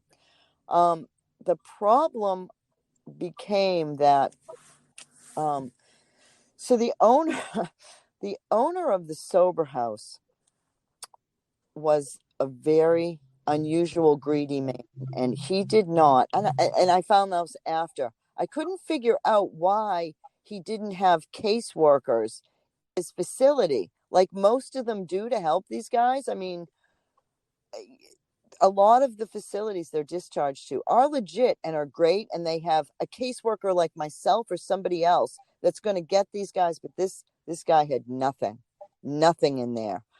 He had a Bible. Go read the Bible. I'm like, this is a front. This is crap. So he just continued to start a lot of trouble. He would call the parole officer and say, "Mr. Rosado's out with Cynthia again. They went to the beach. Do you think that's appropriate?" I take clients to the beach that haven't been to the beach. I take them to the movies. I take them to eat. I take them sledding, to the theater. These are all pro-social activities that you're supposed to have. So this guy started to really start. Right. You're actually doing your job. A lot of he even said, "You might want to ask Mr. Rosado," and I'm going to be really honest, and this is embarrassing. "You might want to ask Mr. Rosado if he's sleeping with his caseworker." He wasn't. And that's not funny. That's really insulting to me. It's insulting. But how does that make you feel as a woman, a professional woman? It made me feel horrible. And I almost quit my job because of this. I almost quit. I said, "Oh my God, one bad rumor." I just came back from 11 years of being told what a business scum I am. To do this to me, and I didn't want to do it anymore. And then I wonder how many women get accused of that, in that position of sleeping with their clients. And because I was asked, "Are you married? Oh, how old are you? Wow, you always dress like that." I dress professionally in a suit because I'm trying to portray an image and teach clients dress for success. In fact, I was on the board for Dress for Success. So yeah, it hurt. It destroyed me. And then it exacerbated Mr. Rosado, because he is such a perfect gentleman. And he just, they just kept, "Are you sleeping with her? Are you sleeping with her? Are you doing this? Are you doing that?" And they were going to give this guy a nervous breakdown. I'll never understand why it happened that way. If you ask me, did I have to guess? Mm-hmm. If they want someone back, they're gonna find a way to get them back. And I had permission. I am an ex-con. You're not supposed to hang around with ex-cons. I run a program. I have never in my career been questioned by a law enforcement agent about that. I've never been. They actually refer out to me. Probation departments. I've spoken in courts for the judges. The judge will get off the bench and say, "Cynthia, can you take one of these guys and work with them?" So for this to happen, it was like blindsiding me. So they violated his yes. parole for associating with a known felon. That known felon was his case manager Yes. that had permission. Yes. Okay. And did you go outside of the permission that you had in any kind of way? In fact, everything I did was emailed to the parole officer. I'm taking Mr. Rosado to the beach. Emailed. I'm taking him for an appointment. I took Mr. Rosado to the movies. I took Mr. Rosado to dinner. I took Mr. Rosado to this facility to speak at this time. But how can that be? How can they give you permission to do something and then punish the man when you do it? If they accuse you of sleeping someone, that there goes the professional relationship, and then you are associating. See what I mean? They were clever. So clever. So guilty. Clever. You know, and I have to move on. Yeah, that was really tough. It was horrible to be accused of that. And, you know, it's like, here we go again. Here we go again. I just built my reputation and my business up, and so I have to stand my ground. I have to stand my ground. I did what I was supposed to do. I was very helpful to this man. He's now on, you know, I talk to him twice a day from prison, and he's now on mental health medication. And I can't tell you the difference that I hear in him. The anger that is gone, the thank you letters I've got from him. I see a different side. So I know I did my job. Was it hard? Was it hard? Yeah. Of course, someone just tried to destroy my reputation and my career. And then I have to step back and say, well, look who tried to do it. So all these years I've been doing this, I've never had this. This poor guy comes along and he's in the wrong place, in the wrong, you know, I mean, there's rumors about the person that owns that, you know, he does this on purpose. I don't know. I don't have any proof of that. I just know he's not a good person, and his agenda was certainly not to help these guys. I had two clients, the parole officer and the owner of the house. Is the owner of the house still operational? Yes. I had two. So Nico, which I don't like calling him Nico because you said that was his former like street name. Yep. So he likes to go by Bady. Right. So in which you sent me a recording, 18 minutes of a discussion between you and Bady that I'm going to post after our interview. So the listeners can hear that and they can judge for themselves, you know. So is Bady still locked up right now? He's supposed to. And how much further? Time. So he got remanded September 24th, 2019, and he will be going up for parole in January. God willing, he gets it. God willing, he gets it. I mean, the poor guy. How much further of his sentence does he have till he's done with everything? For the rest he of has his to go life, through this for the rest of his life? Lifer. Yep. What was his original charge? The fact. That means that he... What does that mean?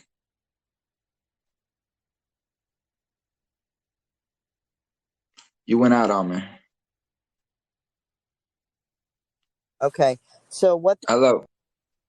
Bady I got you. Okay, go ahead. Was, when he was Nico, the head of the Latin Kings, and some kid, I guess, and this is sad. I remember him speaking of it, and he actually cried when he was speaking. Some kid, I don't know, ripped some gang beads off, and it was his job to command a hit for his death. And Nico, and I'm... It was Nico's job. Nico at this time. It was Nico's job. Out on this kid, and he did, and the kid was killed. Mm-hmm. And it doesn't. He's still so remorseful. He'll cry when he talks about it. And he was sentenced to life in prison, mm-hmm. With the possibility of parole. And he went up for parole, I believe, 2 more times before he was paroled in 2018. And he was denied. But he's I don't condone it. He doesn't condone it. It was a horrible, horrible mistake that he made. That's not him anymore.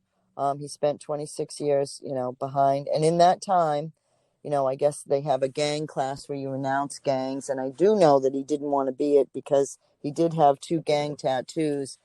And he asked me if I could take him somewhere to have them removed because he no longer wanted that affiliation or that on his body. And, he really had a tough time. He was in segregation most of his 26 years in the beginning because of his case, because he was a high profile leader. And I don't know whether someone will put a hit out on him in prison, vice versa. But yeah, it was tough. And I do know when he, go ahead. How old? 16. How old was the kid that got killed? Yes. 16 years old. How prevalent is that in the Latin community? Very prevalent. Where did Nico?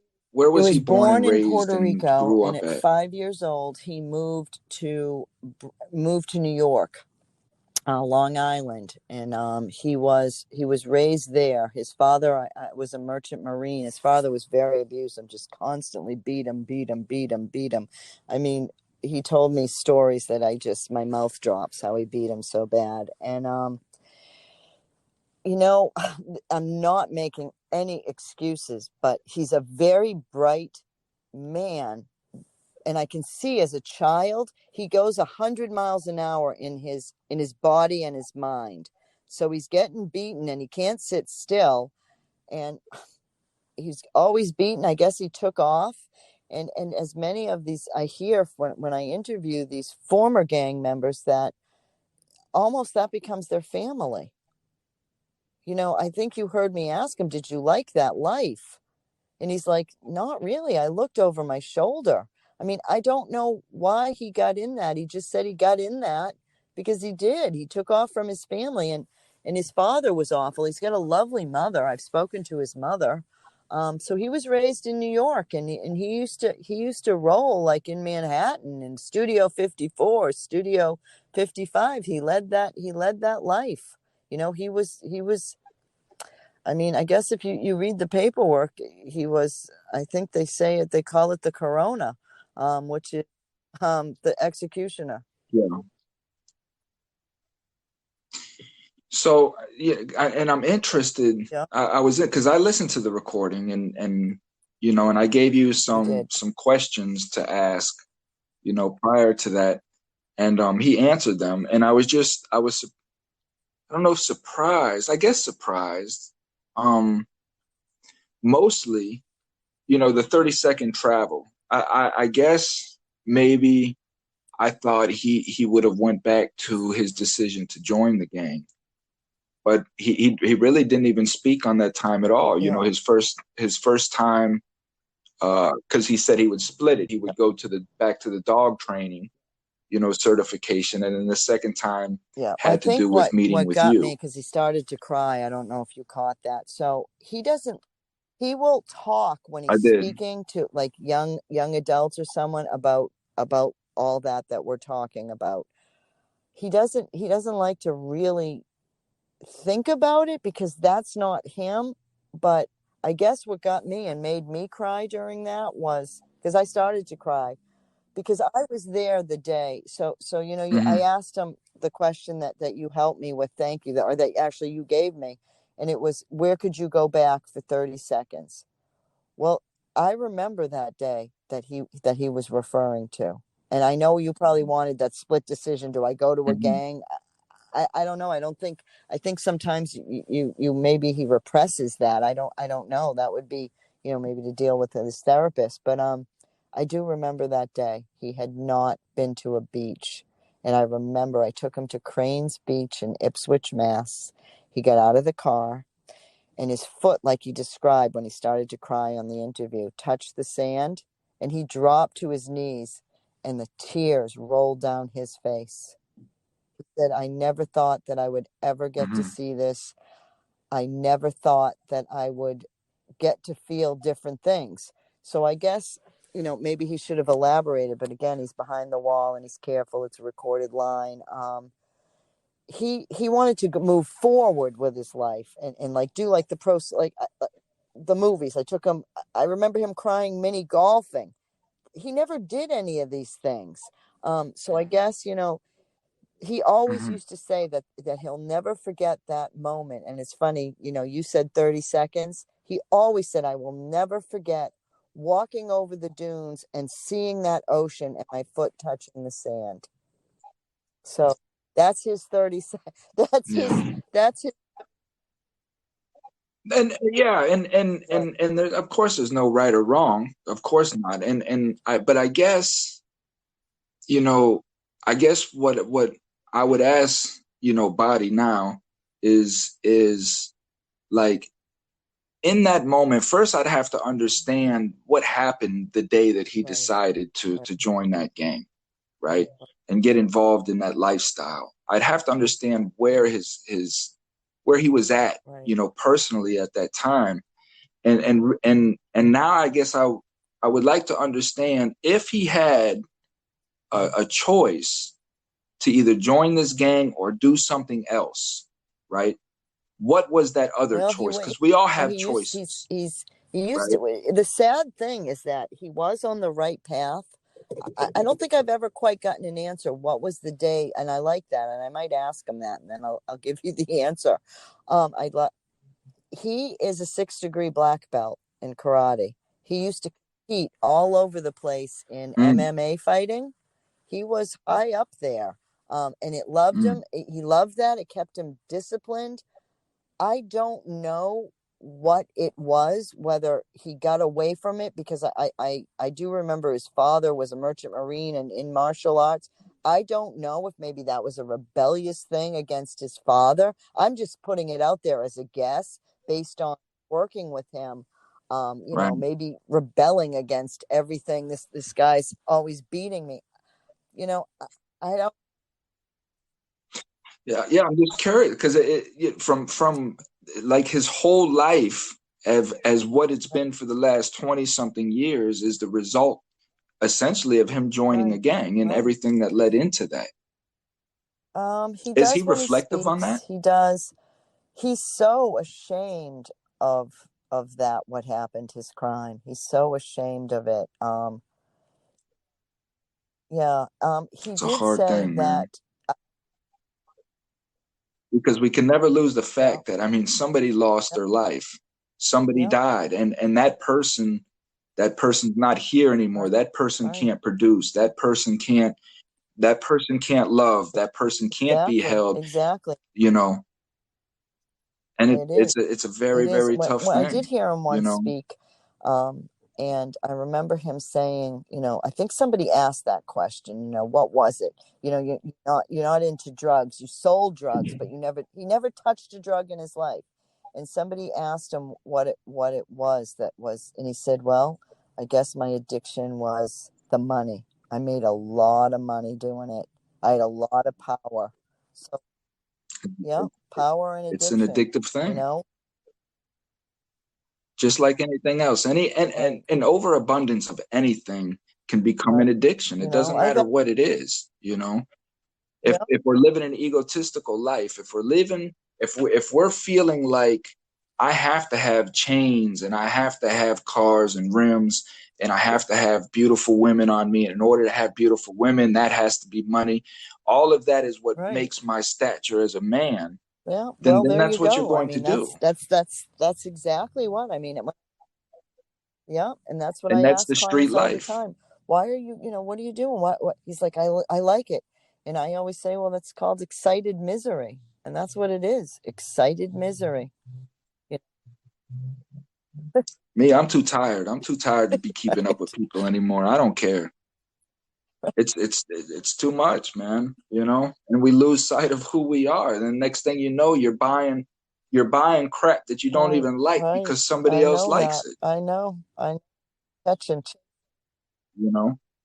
I have a pretty good audience in Puerto Rico as well. Let me well, good. I do. Yay to my Puerto good, Ricans. I'm going to send this to some of his family back in in Puerto Rico so that they can hear this too. You do really great work. You would not be surprised all the feedback I get from your interviews on. You really help people, and you get people to open up. You have a talent. You have a blessing. You're welcome. Well, thank you. You know, I want to be able to reach as many people as I can because, you know, I don't know how long I'm going to be here, Cynthia. You know, we don't know. And you know, I'm being tested, and I'm being more tested even so now, you know, and it's so now I feel even more pressed to try to help even more people. And then you know, the thing is I have to have a job, you know, it's because I'm doing this for free. You know, this is all for free for me. So I have to pay my bills. You know, I have my family's looking at me like, okay, you know, we're you know, you have to work, and I don't want things to pull me away from my passion because I feel like my time is limited. You know, none of the men in my life on my side of the family live long. My father, who's 82 years now, had 3 heart attacks and has a pacemaker. Nobody on my side of the family, on his side of the family, has lived that long. Most men are late 50s, early 60s. Then, you know, be easy. As Bady always says to me every day, be easy, Cynthia. Be easy. You're doing great work. You need to get fiscal sponsorship for this. You do. Yeah, I need viewership. I need an audience. But you know, listening to him, and another intriguing moment was his challenges. And within his challenges, one of them is how to stay positive. You know, he had one of his biggest challenges is how to stay positive. It's tough. It's not easy. And, you know, having a past like that and a crime which he committed, how does it not stay with you for the rest of your life? I mean, how does it not? How does the guilt? At the end of the day, all he can do is do the right thing. You know, I pray that this man gets paroled and can go home. I do. And as a mother, it's hard. A 16-year-old child lost their life. I'm a mother, but it's my job to rehabilitate people that have gone through that. You know, it's a tough call. I have to wipe the slate clean for clients and myself included, and just do the best I possibly can and be a good person at the end of the day. That's all we can do. Right? How do you, how do you, being a case manager, I'm sure you have a wide variety of different cases. How do you maintain that same level that you're giving, you know, Bady to a pedophile that may come through, or a rapist, or something along those lines, well, that's really hard. whichever afflicts you the most? This is my own business. I do have the choice to decline. In this business, if we can't morally work with someone, and there are times that I can't, then this is what we say in this business: you need a higher level of care, and we pass them on to somebody else. So I was behind the wall, as I identify, and you know, that's the most heinous, worst thing that you can do, and you can get beaten or killed behind the wall or you'll have to be PC'd, protective custody. I've had, yeah, I have walked away from a few clients that I just couldn't do it. I said, I can't morally, I can't work with this person. I just, you know, I'll give you an example. So like I said, I wipe the slate clean. I don't agree with that, and I don't like to work with it, but I did have one client, and I remember he wrote for me behind the wall, "Will you help me? This is what I did. I'm child pornography." And I'm like, well, maybe they have him on medicine or something. And then he writes to me and he said, Do you think you could help file a motion to get my computer back, or maybe find me a job in a zoo? What? That was the end of that. Nope. I will not take that case. Yeah. There are some agencies that I will refer to because if I don't want to do it, because if I don't believe that somebody can be rehabilitated, then I'm not going to take the case and I'm not going to do it. And I have that choice. Will I pass someone off to be placed somewhere? Yeah, but it's not easy. You can't place somebody that's a level 1, 2, or 3. You can't place them in a rooming house or a sober home that's near a school, near a library, near a bus stop. So yeah, that's the most difficult part of my job. How do you work with someone when you really can't forgive what they did? That's tough.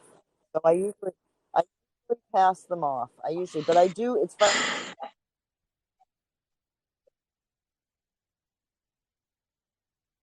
You're breaking up on me. Can you hear me now? You broke up on me. Okay. So yeah, I have that Yep. option. I like to give everyone a second chance, but if I can't deal with it, then I pass it off. And I have the right to do that. Yeah. Sure.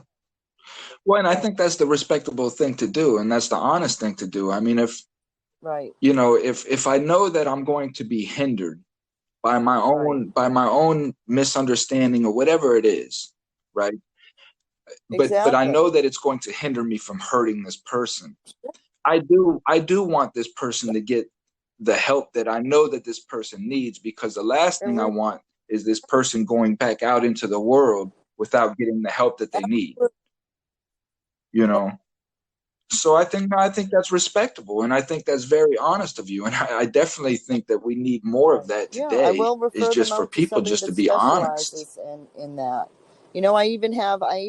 I'm blessed, and I have volunteer accountants. I have volunteer lawyers. I have all kinds of volunteers. So I do have volunteers or resources that I can reach out to and say, listen, I need you to take this client, and they'll take them.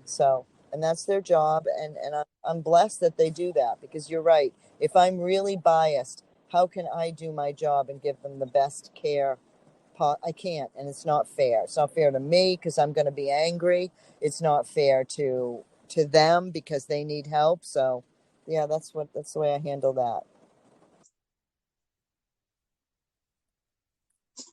Well, I'm really looking forward to hopefully one day chatting with Bady, live,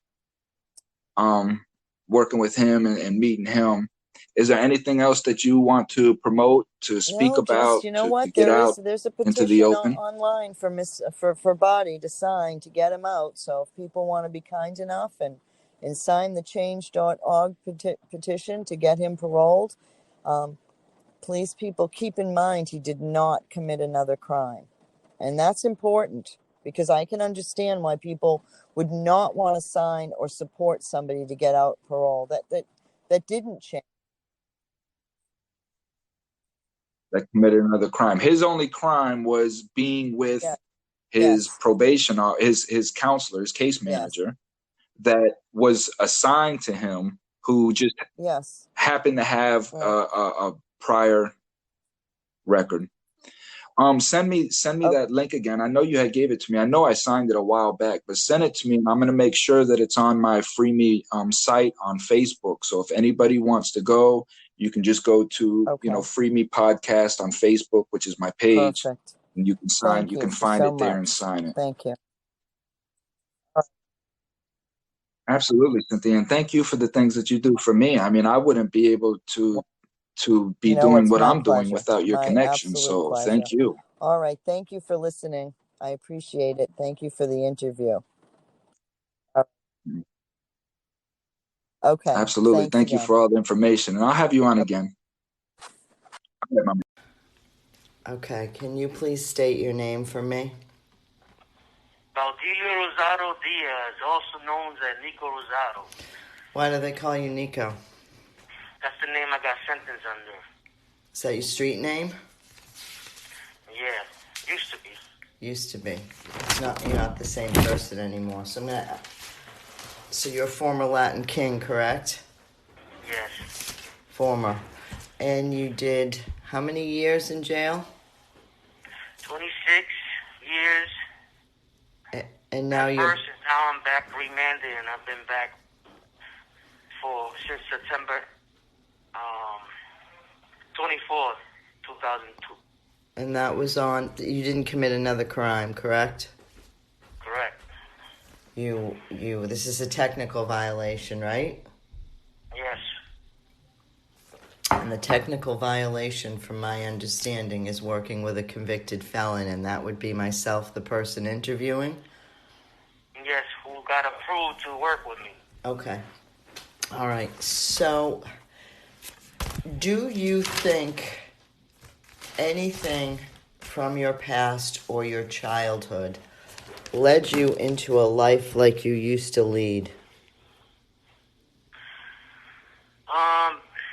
Basically, yeah, there was no father figure in my household. I was the only man in the house. Was there any trauma? Lots of trauma. I used to get abused by my father. I'm sorry to hear that. That's terrible. So, do you think that untreated trauma makes people angry? Yeah, it does. Okay. And I mean, why do you think? I mean, what was it that you liked out of that lifestyle? Was it?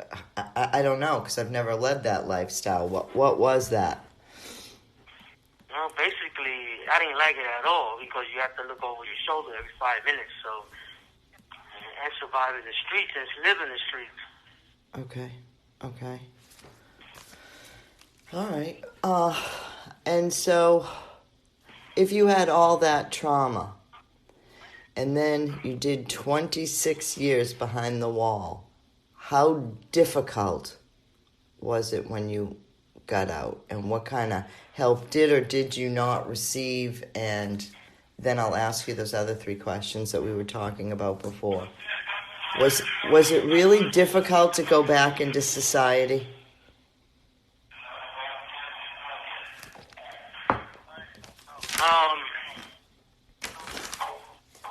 Repeat that question again, Ma? Because excuse me. Was it really difficult to go back into society when you got out? Was it hard? Yeah, it was, and without help at the beginning, it was even harder. Sure. Was it hard to find jobs? Well, I was going. I found jobs, but I was going from job to job because of the situation with my anxiety and crowds and so on and so forth. I'm sorry that you experienced that. So, why didn't you at first when you got out? What was it? Why didn't you seek mental health, or did you? And you weren't connecting. What was it? Well, when I first got out, there was no help. Supposedly, they were supposed to give me help. Right. But unfortunately, the place that I was staying at, a sober house, didn't have help, and they said it was supposed to. Okay. For like counseling, then I had to do therapy counseling per parole. Right. And I was uncomfortable with that because it's a person that I didn't trust, and I felt like since he told me everything was getting reported back to my parole officer, I really didn't Sure, I can understand that. So is there at some point, or were you raised to think that getting mental health or exploring medication treatment was a weakness, or? The way I was raised, I came from a father. He was a merchant marine, and he studied in the martial arts. And as far as mental health issues and medical issues, all signs of weaknesses, and that, it was taboo. Okay. But you eventually decided that you needed, in fact, mental health and medication, correct?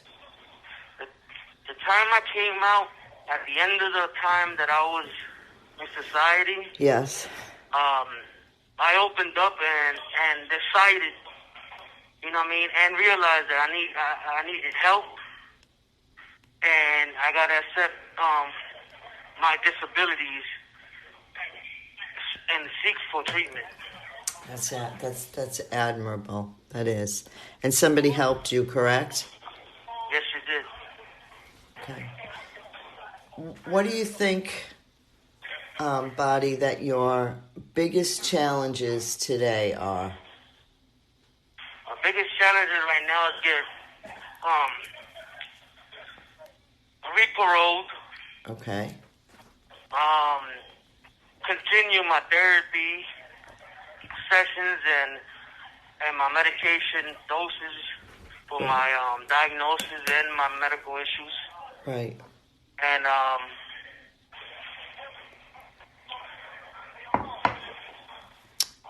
maintain, positive right. proactive life. Thank you. What are your goals for yourself to feel satisfied with your life? Well, my goal is to continue treatment first and foremost, because I know it helps. Okay. And my second is, to demonstrate to the parole members that I am ready for society, to be out in society.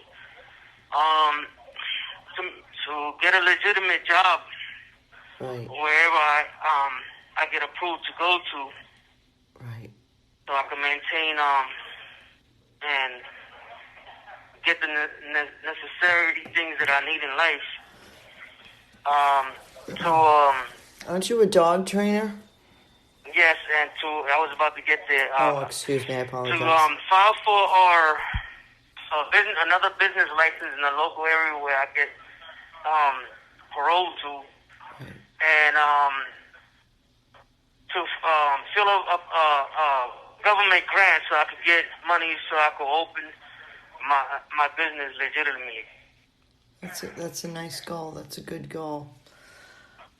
If you could go anywhere in your timeline of life for 30 seconds, where would you go and how would you feel those 30 seconds?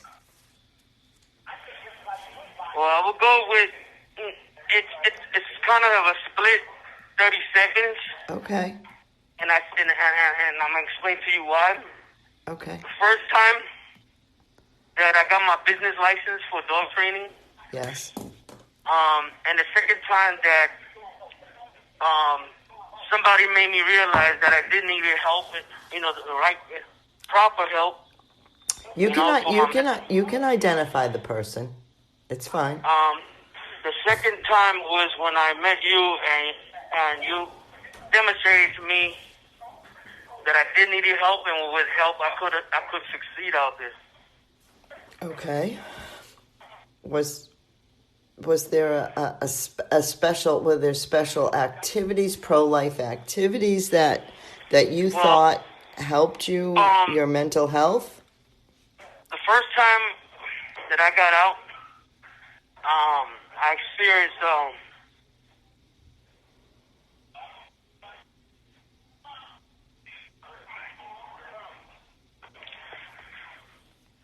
a special moment when my foot hit the sand on the beach. Mm-hmm. Yes. And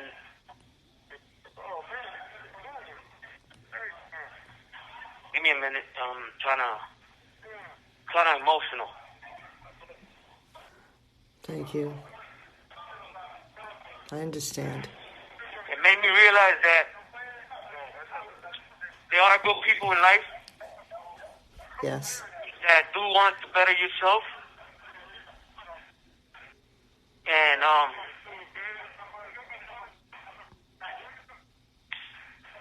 it was a wonderful feeling.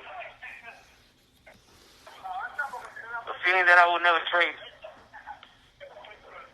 Thank you. Thank you. Well, that was a good day. If you could say anything to the youth that's maybe not following a path as you once, many years ago, knew, what would you say to them? And if in fact suspected trauma or abuse of these gentlemen, or maybe females too, and what would you say to them? What would you say to them? You know, I mean, I know you can't walk up to some tough guy and just say, hey, you know, you can't do this. But what I know that you did a lot of speaking engagements when you were out. So what would you say? How would you encourage them to go get help? To tell them to keep in mind that it's not us that we're hurting. It's our family members and best friends that has the repercussion of our actions. Right. That's a tough life to live, and I know that I know that when I met you and started working with you, that you know, you expressed such remorse for your past life, but my job was to get you where you need to go, and I appreciate the fact that even though, in my opinion, you did not deserve to be technically remanded, you've done a good job, and you've been really strong for this, and you know, you assume accountability for maybe perhaps things that you should or shouldn't. So do you think when you are released that you will continue some kind of work? I'm thinking back to some of the goals that you discussed with me. I guess I can identify, I am your caseworker, that you liked, that you want a dog business, but I remember you telling me something about a dog business and disabilities, so that piqued my interest, because perhaps you could elaborate on that for me. Well, the day I started working with dogs, it was like an epiphany to me. It was my calling, basically. You know, I got to take care, you know, a living thing that, you know, something that you were responsible for, you know? Right. And, you know, all the trades that I learned that in my heart, because, you know, the passion I have for training dogs. Right. And the good that it does, you know, when you match that dog to a person with a disability that know that he's going to help that person for the rest of their life, you know? Not only that, you know, there's people, you know, incarcerated people that, you know, do want to change. Right. And do want to make a difference in their life. And hopefully I could, you know, give them the opportunity when and if I open my business, you know, so they could experience the same thing I experienced, which is giving back, you know, and, you know, being kind, you know, to others. Right. When you were out and you worked with me, and you went to all these facilities to speak, did that help with your anxiety? Did that help with your anxiety? First, I was worried. Right. But because, you know, I gave my trust to you, and I knew that, you know, you wasn't trying to get over me or take advantage of me or somehow, I started speaking, and it did help. You know what I mean? Because it made me realize that, people want to change from the events that, I spoke in their different facilities. Well, you did an incredible job. You're an incredible speaker, and I hope when released you continue to do that. What about your anxiety in crowds and grocery stores? Is that post-incarceration? Is that like years of seg? Can you walk me through that and explain, Well, there was a time that, I did a lot of time. Most of my time I did it was in a single. Okay. And interrogation because of my case. Right. When I first started my sentence, I was marked as an STG member, Security Threat Group member, and, a high-risk member of the gang. So most of my time I did it in interrogation. Because of that, I relied on myself and nobody else. I see. And the experiences that I had with people, especially my father, right. In my mind, it was me, myself, and I see. Against the world. I see. I see. I see. But, because of a special person that, helped me, which is you. Thank you. Helped me speak in different facilities, helped me go to the grocery stores, made me feel safe. Right. Right. It made me to confide in others. Right.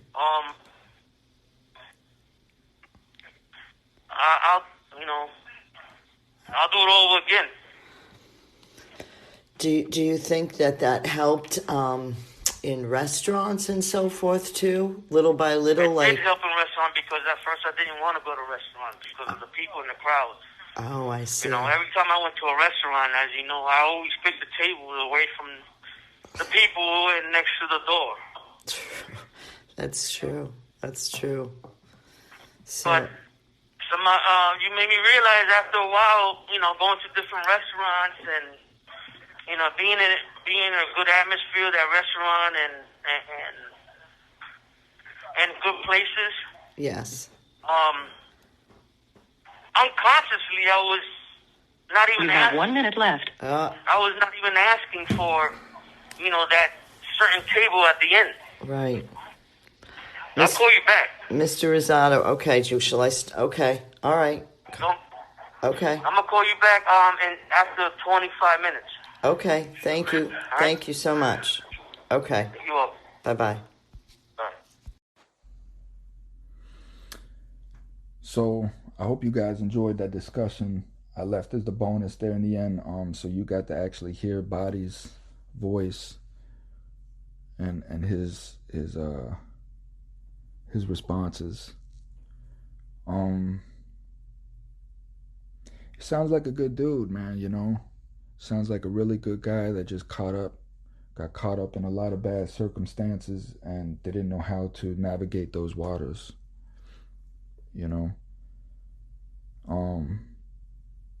I'm kind of anxious to be able to speak with Bady, myself, and really get into him a little bit. Sounds like a good person, It's tough. It's really, really tough, because our 16-year-old life was lost, at the end of the day, and I don't want to forget that, and I hope Bady never wants to forget that as well, which I from sounding like it sounds like this is something very, very heavy on him, and I don't want it to be heavy on him as well, So with that, let me say this. I'm speaking to Body now. In the event that Body may be able to listen to this at some point. So, Body, let me explain this here to you, partner, right? You're definitely much more experienced in this lifestyle than I am, no question. And you've made decisions at a much higher and egregious level than I ever have. I wouldn't even know if I could make a decision like you have. I've never been in those circumstances. I've never been in gangs. I've been around gangs, and I'm respected by gangs, and I respect gangs, and I respect gang members. I defend gang members because I understand. But I myself has never been in gangs because I understand that as well. Thank God some of the long-term sightedness that I had was in drug abuse and gangs, because I could have easily went in an alter route in either direction. But it was more along the lines of, at a young age, I always knew that I wanted to be seen in life as a productive person. For me, whatever reason, that was always important to me. Not for other people to see me as productive, but for me to be productive. And what I mean by that was to understand the essential life needs that life, right, the universe needed in order to create good fruit. I looked at myself as a seed upon this planet that was planting seeds, and I was planting bad seeds for a very, very long time. We both were, right? But that's okay, partner.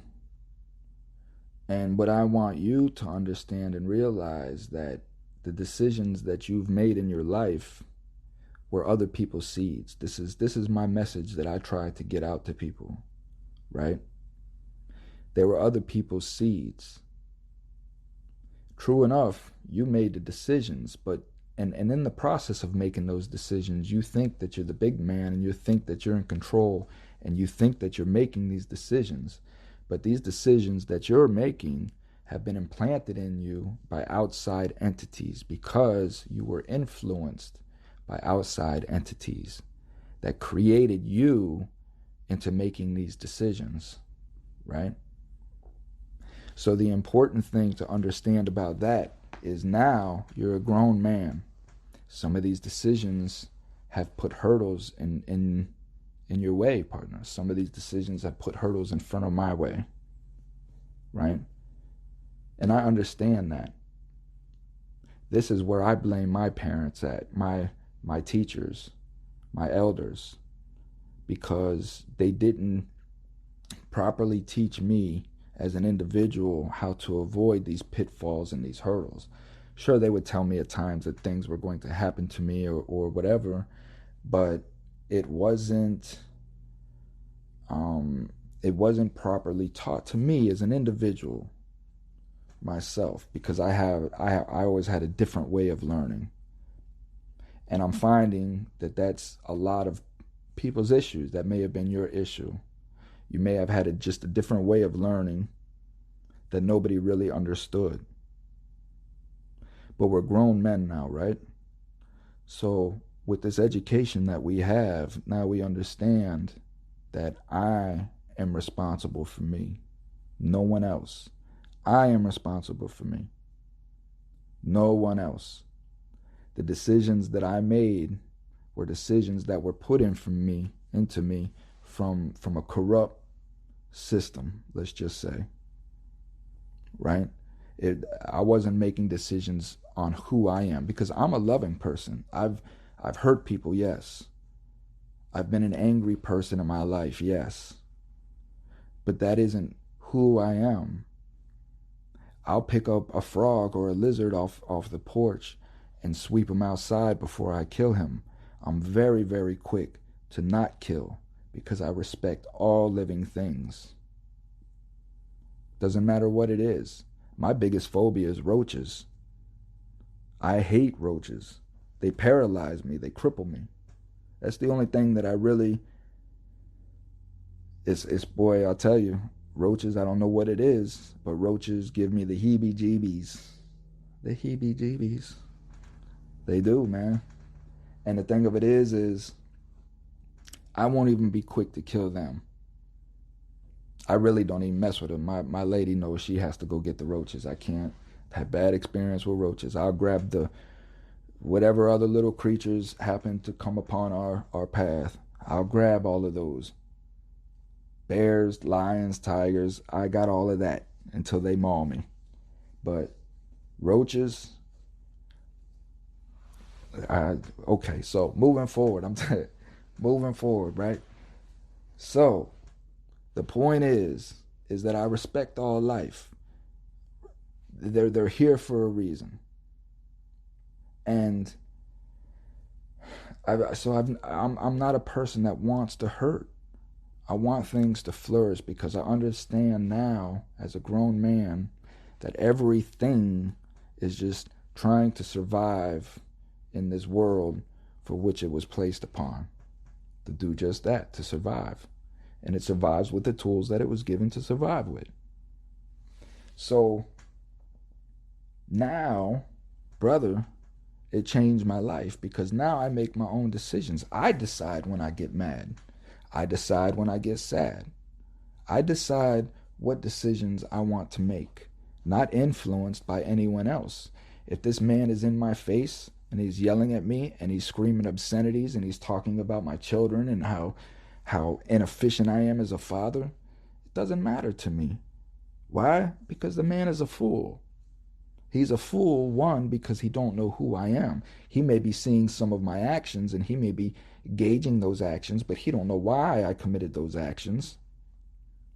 Again, the research is limited. It's face value. And we're taking people's face value opinions every day, and we're letting them influence how we decide to conduct ourselves. And this is obviously what you've been doing throughout your life. I have too, and it's okay. The reason why I'm sharing this with you, Bady, is because this is what is going to allow you to be at peace with yourself, right? To be at peace with yourself. You weren't making decisions based upon Bady. You were making other people's decisions. Even though you felt like you were the big man making the decisions. You weren't. Now is the time you make your own decisions, right? So, with that being said, this is how you approach your parole board. This is how you you approach your parole officer. This is how you approach every individual that you encounter from here on out. You are in control of you, nobody else. If somebody is saying something about you, Bady, that is not true, it should have no infliction upon you whatsoever. If it raises one hair on your body or on your neck, you have to ask yourself, why is this inflicting me? There has to be truth in it. I have to believe it somewhere. So it's not the person's fault that's delivering this truth to you, but you thank that person because now this person is enlightening you to something about you that you obviously did not know. This is how we become humble, brother. If you're showing me something that I'm finding true about myself, I'm not going to be mad at you for it. I'm going to thank you. Thank you for sharing that with me because it's obviously bothering me. I feel inflicted by what you're saying, so I'm going to sit back and I'm going to reflect on that. This is how we have to conduct ourselves and be honest with ourselves and truthful. So, Bady, I know you've made some egregious decisions in your life, brother, that you're going to carry with you for the rest of your life, And what I'm telling you is it's okay. I pray for the young man's life that was lost because he could have been something great. Who knows? He could have been something evil. Who knows? We'll never know. And that's by your hand. And what I'm saying is that's okay, because you are alive. And in my belief, it is your responsibility now to represent the soul that you took from this life. Right? So that's just my belief. I don't believe in incarceration for life. Do people need to be incarcerated? I absolutely do believe in that, until that individual can get a grip on society, a grip on his life or her life. They absolutely do. Because life isn't about cruelty. Life isn't about harming people. Life is about growing and fruition and getting along with one another, all in unison, knowing that everyone is different, but being humble enough to understand that I am no different than you. That is what life is about. It's harmonious. From the smallest of specks to the biggest of boulders, everything works in harmony. You see it every day when you look and you watch the wind blow. The wind blows the tree leaves. The tree leaves moves the branch. When the branch moves, an acorn falls. When the acorn falls, a squirrel runs up, takes the acorn back to the nest. All of these things work in unison. They all work together. Everything is harmonious, and we have to be part of that harmony. So, Bady, I wish you well, partner. You sound good, you know. You sound confident, and I got a lot of respect for what you're doing, you know, and what you have done. That in itself is man's work, as I like to say. You know, that's man's work, and just continue doing that. But Bady, most importantly, over anything else, do not lie to yourself. If you're doing something that you have to lie to yourself about, then do not do it, brother. Just be honest with yourself, and all of that will come out. People will be able to see it. Real recognizes real. You know that, right? So you know that as long as you're real with yourself, you're going to attract real people around you. And this is how we find people that we can ultimately end up trusting again. Which is another issue, big issue for me. So Bady, I wish you well, partner. I hope to meet you one day, you know, and I'm here for you. If you ever need to reach out, talk, rap, whatever, I'm here for you. Cynthia is here for you. Great lady. Love this lady already. Can't wait to give her a hug one day. So you'll be able to give her a hug before I will. So give her a hug for me. And until then, just be easy, partner. Be yourself. Be easy. Be safe. Wear your mask.